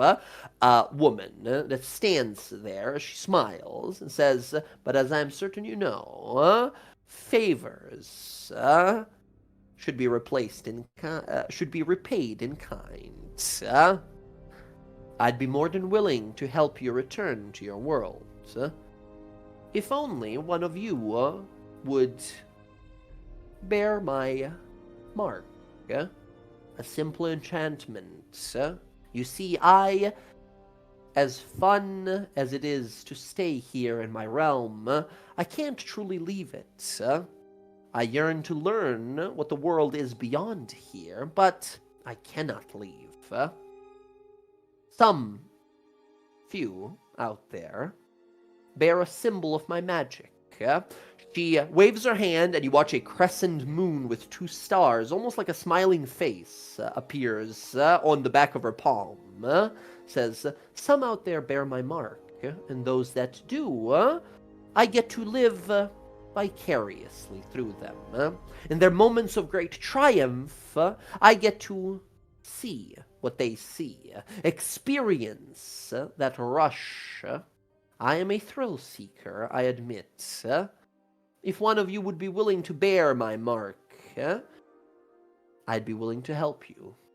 But I should mention, whenever I get to take a look through your eyes, in your moments of great victory, there are sometimes some fun consequences. My eyes, like portals from this realm, would usher in a tiniest little fragment of the Fey world's magic. He looks to you, Alondra, says, "You, it can't be you. You already bear this magic with you. It wouldn't be as effective. You already Things are getting a little know. too wild. Yes, I understand. You already represent the wild of the Fae. It would have to be one of these foreigners. All of you guys at this point, you're not feeling this, Alondra. The rest of you guys are starting to feel strain to your eyes. Like, the more you're looking at her, the more you feel like pain in your eyes. Who here is proficient with history? Me. Those of you proficient with history realize, like, oh my god, this is not a dryad, this is a nymph. Nymph, by myth and legend, have this thing that says about them, like, they are so incredibly, they're blessed and cursed at the same time with such incredible beauty. If you gaze upon a nymph without being someone truly dear or special to her, you will go blind from her beauty. Gran goes, "I can't see. Everything's black. Gran, don't look at her, Gran. I think it's too late. Everything's black. I can't see anything." He washes his face. Nothing happens. Yep, I think I'm blind. His eyes are fully gray. It's okay. We'll try to fix that when we get back, okay? He says, "I'm sorry. I am. It's my fault. Some of us are born with a gift. Mine is great, but it brings forth a test of strength and will. For only those of the mighty mind can bear my true form." I understand your pain, and she'll flip her hair. Flip your hair back. Can I have everyone else who's not a Fey person make a Constitution saving throw if you're looking at her? Even as elf folk? even elf folk. This is a legend/fae thing only here. Okie doke. No, I mean Ayla loves this fish. Whatever. She's been staring at it. You see these beautiful fish sort of swimming around, luminescent. Oh, Odo's gonna re-roll that. Mm. Root. Oh, come on. Roll 20 is super broken from now. I'm not seeing any Look, rolls you or have anything. the hots for Illivaray. You're being chased to her. That's it. Italian roll a natural 20 for 24. Oh my god. Yeah, roll 20 is fully borked for me. Hold on, let me reload to see. Odo got a 5 both times. Ah, okay. Odo, you go blind. Your eyes begin to try to like adjust, and then everything becomes sort of like faded and darkened, and then all of a sudden everything's just sort of pitch black before you even realize it. Nice. This Incredible. sounds like a challenge, Zori- and apparently my mind is not as strong as your casters. Okay. Zoria, you are able to sort of keep your gaze on her here, while Talion, you adjust, and she sort of smiles, looking at you here for a moment as your eyes fully adjust to it, and you do not feel any strain anymore. She looks to you all and smiles. Funny enough, the backup barbarian and the fighter are the one who fail on this and like go blind. As the rest of you guys, are able to sort of look at her. She says, "So, who shall be my eyes in your world?" I'll explain this to you guys, but I'm certain most of you guys know what's up here. Yes, we have encountered this lady in our Teldore game as well. She is well on her way to become an Archfey one day, but for now she's helpful and chaotic in her boons. Those of you who accept, she will grant a boon. This is a special boon. This boon will say that whenever you roll a natural 20, once per day, while you succeed greatly, she will get to glimpse at your greatness and usher in a little bit of fey chaos. When you roll that natural 20, something odd and unpredictable might happen.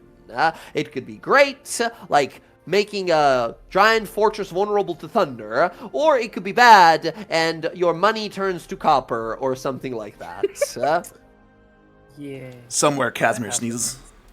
Yeah, exactly. And she says, not one of you guys has to be this. If you guys want some chaos in your life, all of you can accept this. She smiles and says, so, please. And she gestures, says, water's just fine. Come in. And you watch a portal begins to open, an arch of water begins to open, and a portal flickers and sort of wobbles. The water begins to move and sort of ripple, and behind it, you see a vast, dark citadel of Doomeran behind it. Kind of blurry. You can definitely tell that's where it's going, but you can't see the details of like what state it's in. Sorry to step forward. I have one question for you. Of course. This thing you want to give us, or one of us, or whoever. Hmm. Who's that Does it seem over Pokemon? this okay? Help that individual overcome something? It could. I would love to claim full control of the chaos that comes your way. I'll try my best to make it nice, but the magic of this place can play naughty as well. I have helped many others before. I've never tried to harm any of those who bear my mark, but such is the risk one must make when dancing under the moonlight in the Fae here. It's unpredictable. I'll do it then. She gestures for you to step into the water. She looks to the rest of you guys. I wish I could, but far out do I have to go? Just stepping into the water is fine. Zorya, you take one step into water and your body fully like disappears below. You just sink under the water for a moment. You feel as if caught in a spiral for a moment before your body sort of stabilizes and you see a vast ocean of starlight up ahead. As these sort of luminescent fish begin to sort of surround you and form these moon-like symbols everywhere you can see. As you look at the back of your palm and you see a symbol of a crescent moon with 2 stars. Before it fades.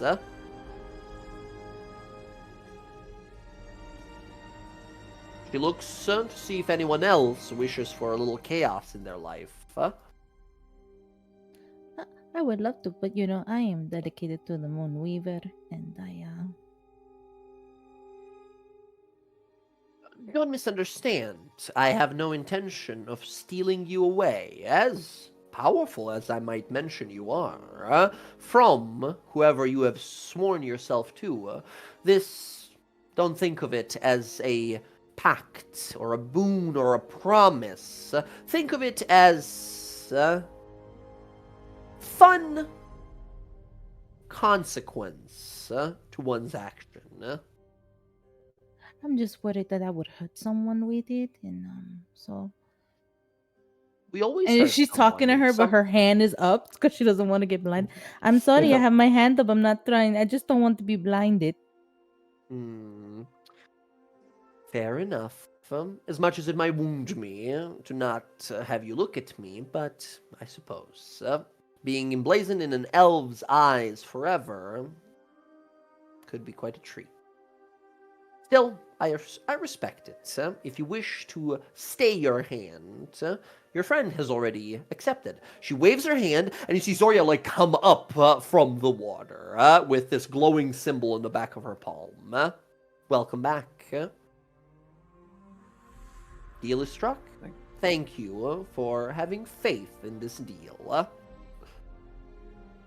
If nobody else, she gestures her hand forward, and this portal gate made of water begins to sort of get closer to you guys until it's like at the edge of the water at the lake here. Arthus, I want to let you know that I greatly appreciate your assistance, and when I do get back to Vasily Court, I will make sure Lady Elminor hears of this and know that you will have allies there. Goodness. The Sealy Court, a formal invitation, How very honoring, I suppose. Well then, enough chat. I think it's time for you all to return where you should be. Yes? While we're Yes. walking through, I'm gonna put my hand on Odo and Gran, and I'm gonna twin smell. Where we going? Lesser restoration. She's gonna guide them toward the portal, and then right before we go through, she's going Lesser to restoration. on both of them, so they get unblinded. Yes. Oh, Both of thank you you, guys. Ayla. Lesser restoration restores your sight. Gran goes, "Thank you so much." That was, and he looks at her again, and says, "Oh, No, that's why I wanted. You are able to like fix his sight quickly, and as you guys step on through the portal here, we linger on that shot again, like we started the session today. We linger on that shot at the portal, and we see Arthusa just sort of like sigh to herself, and she looks at the back of her palm, and we see another glittering star appears, and we see all of these stars that sort of go up her hand, and she smiles and looks at these, and sort of for a moment, right, so this powerful fake creature looks as if this was like a TV show, right, looks directly at the camera, right, at us, right, and smiles as if knowing, and then the water sort of crashes down, and that's where we end the session for tonight. As the party steps on through and will return to Numeran in some state, right? We are in the Moon Mistress's domain, and she was very happy that we agreed to her terms. She will return us in the most sort of reliable, best possible, hopefully, time for us. So, you guys, thank you so much for playing tonight. This was pure chaos and madness. I hope you guys were able to keep up with what was happening, because so much was happening all at the same time. Feywild is a place of great emotion and a lot of nonsense, all mixed together, depending on what part you're in. Luckily, you guys didn't end up in some terrible part where we didn't end up in the Unseelie Court anywhere. We ended up in the borderlands in between. So Never say never. Never say never. Yeah. We now return to the horribly gloomy Underdark of Doomeran. Next time we jump on in. Tomorrow. Yes, tomorrow we Oh, return. So that said, Jess, for Zoria here. I mean, I'll type it out at you, buddy. You know what it is. This is Yeah. same thing that Zach has in our Taldore game. And you might be familiar with, called The Blessing of the Moon Mistress. Whoop, whoop. I Which laughed means, so hard because I know Zach wanted to get it in this game too, and he just couldn't. Unfortunately, because you are a fey creature, you cannot be extra chaotic. You already have chaos built into you, so No, it it had to makes be complete someone sense. else. Also, All I can't. right. Like, I can't gotta say it, Zach. intrude. I gotta say it. Stop fucking my mom. So a little backstory here for Talion here. The character we saw very briefly, that hobgoblin woman that entered the bar when you guys, yes, that was Jess's character, who is the sort of like adopted daughter of this character that the party just interacted with here. So yeah, some fun little connections here and there, but most importantly, the effects of the onion of truth are gone. You guys can lie again. So that's neat.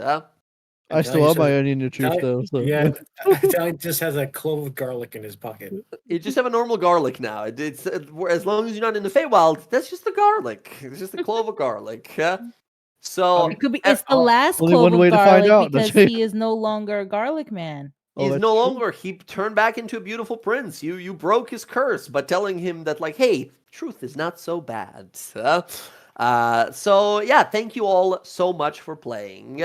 Incredible moment there from Talion casting as well, and sort of bringing back to Ayla not just her hair color, but her confidence in the goddess of the moon, which of course rewarded that.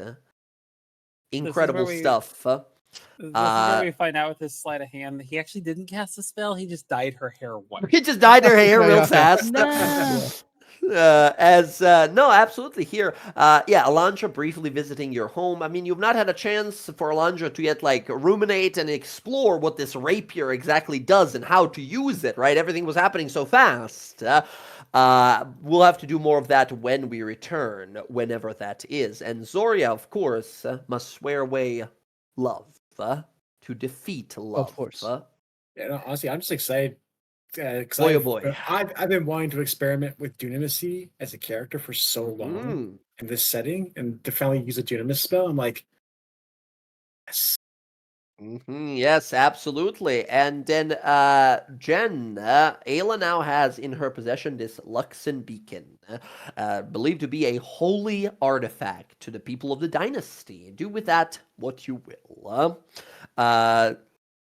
Gron survives. My God. Yeah. You. By the way, you guys realize at this point, like something's definitely wrong with him. He keeps like breaking his limbs all the time, right? And at first, you guys were like, "Oh, he lost an arm in the battle. Oh my God, he lost something else." At this point, you guys are like, "There is something definitely wrong. This is not just normal that he keeps breaking limbs. He is definitely cursed in some way. Like he keeps breaking his limbs all the time." He's extremely unlucky beyond like rational and normal. So I think at some point, Ayla being a very wise individual and Talion as well being sort of both like very high wisdom characters, you realize that like something's up. This is not normal. Something's going on with him. As our sort of hireling / like leader of these Koshtask, our buddy Gron, has just horrible luck, like horrible luck. But he's just tough enough to survive it. So yeah, you guys, tomorrow we continue this adventure. Everyone, get some rest, care of yourselves, and I will catch you all in less than 24 hours back in Doomeran. Time to kill a sky GG's. sphere. GG's, everyone. And I will catch Yeah. you all very, very soon. Peace and out from me. I gotta bounce. Bye. You Bye, guys See guys. you all. Bye. See you guys Bye. in 19 hours. Yeah. Woo. Woo! Bye. All right, chat. Thanks for hanging out for our Wildemount campaign. We're coming back tomorrow. We're going to do the second half of this. Normally, we just play on Thursdays, but we decided to do 2 days this week because we've missed a few sessions. I need to remember to export this later tonight so I don't lose it like I did the last one. Yeah. Okay. Let's see here.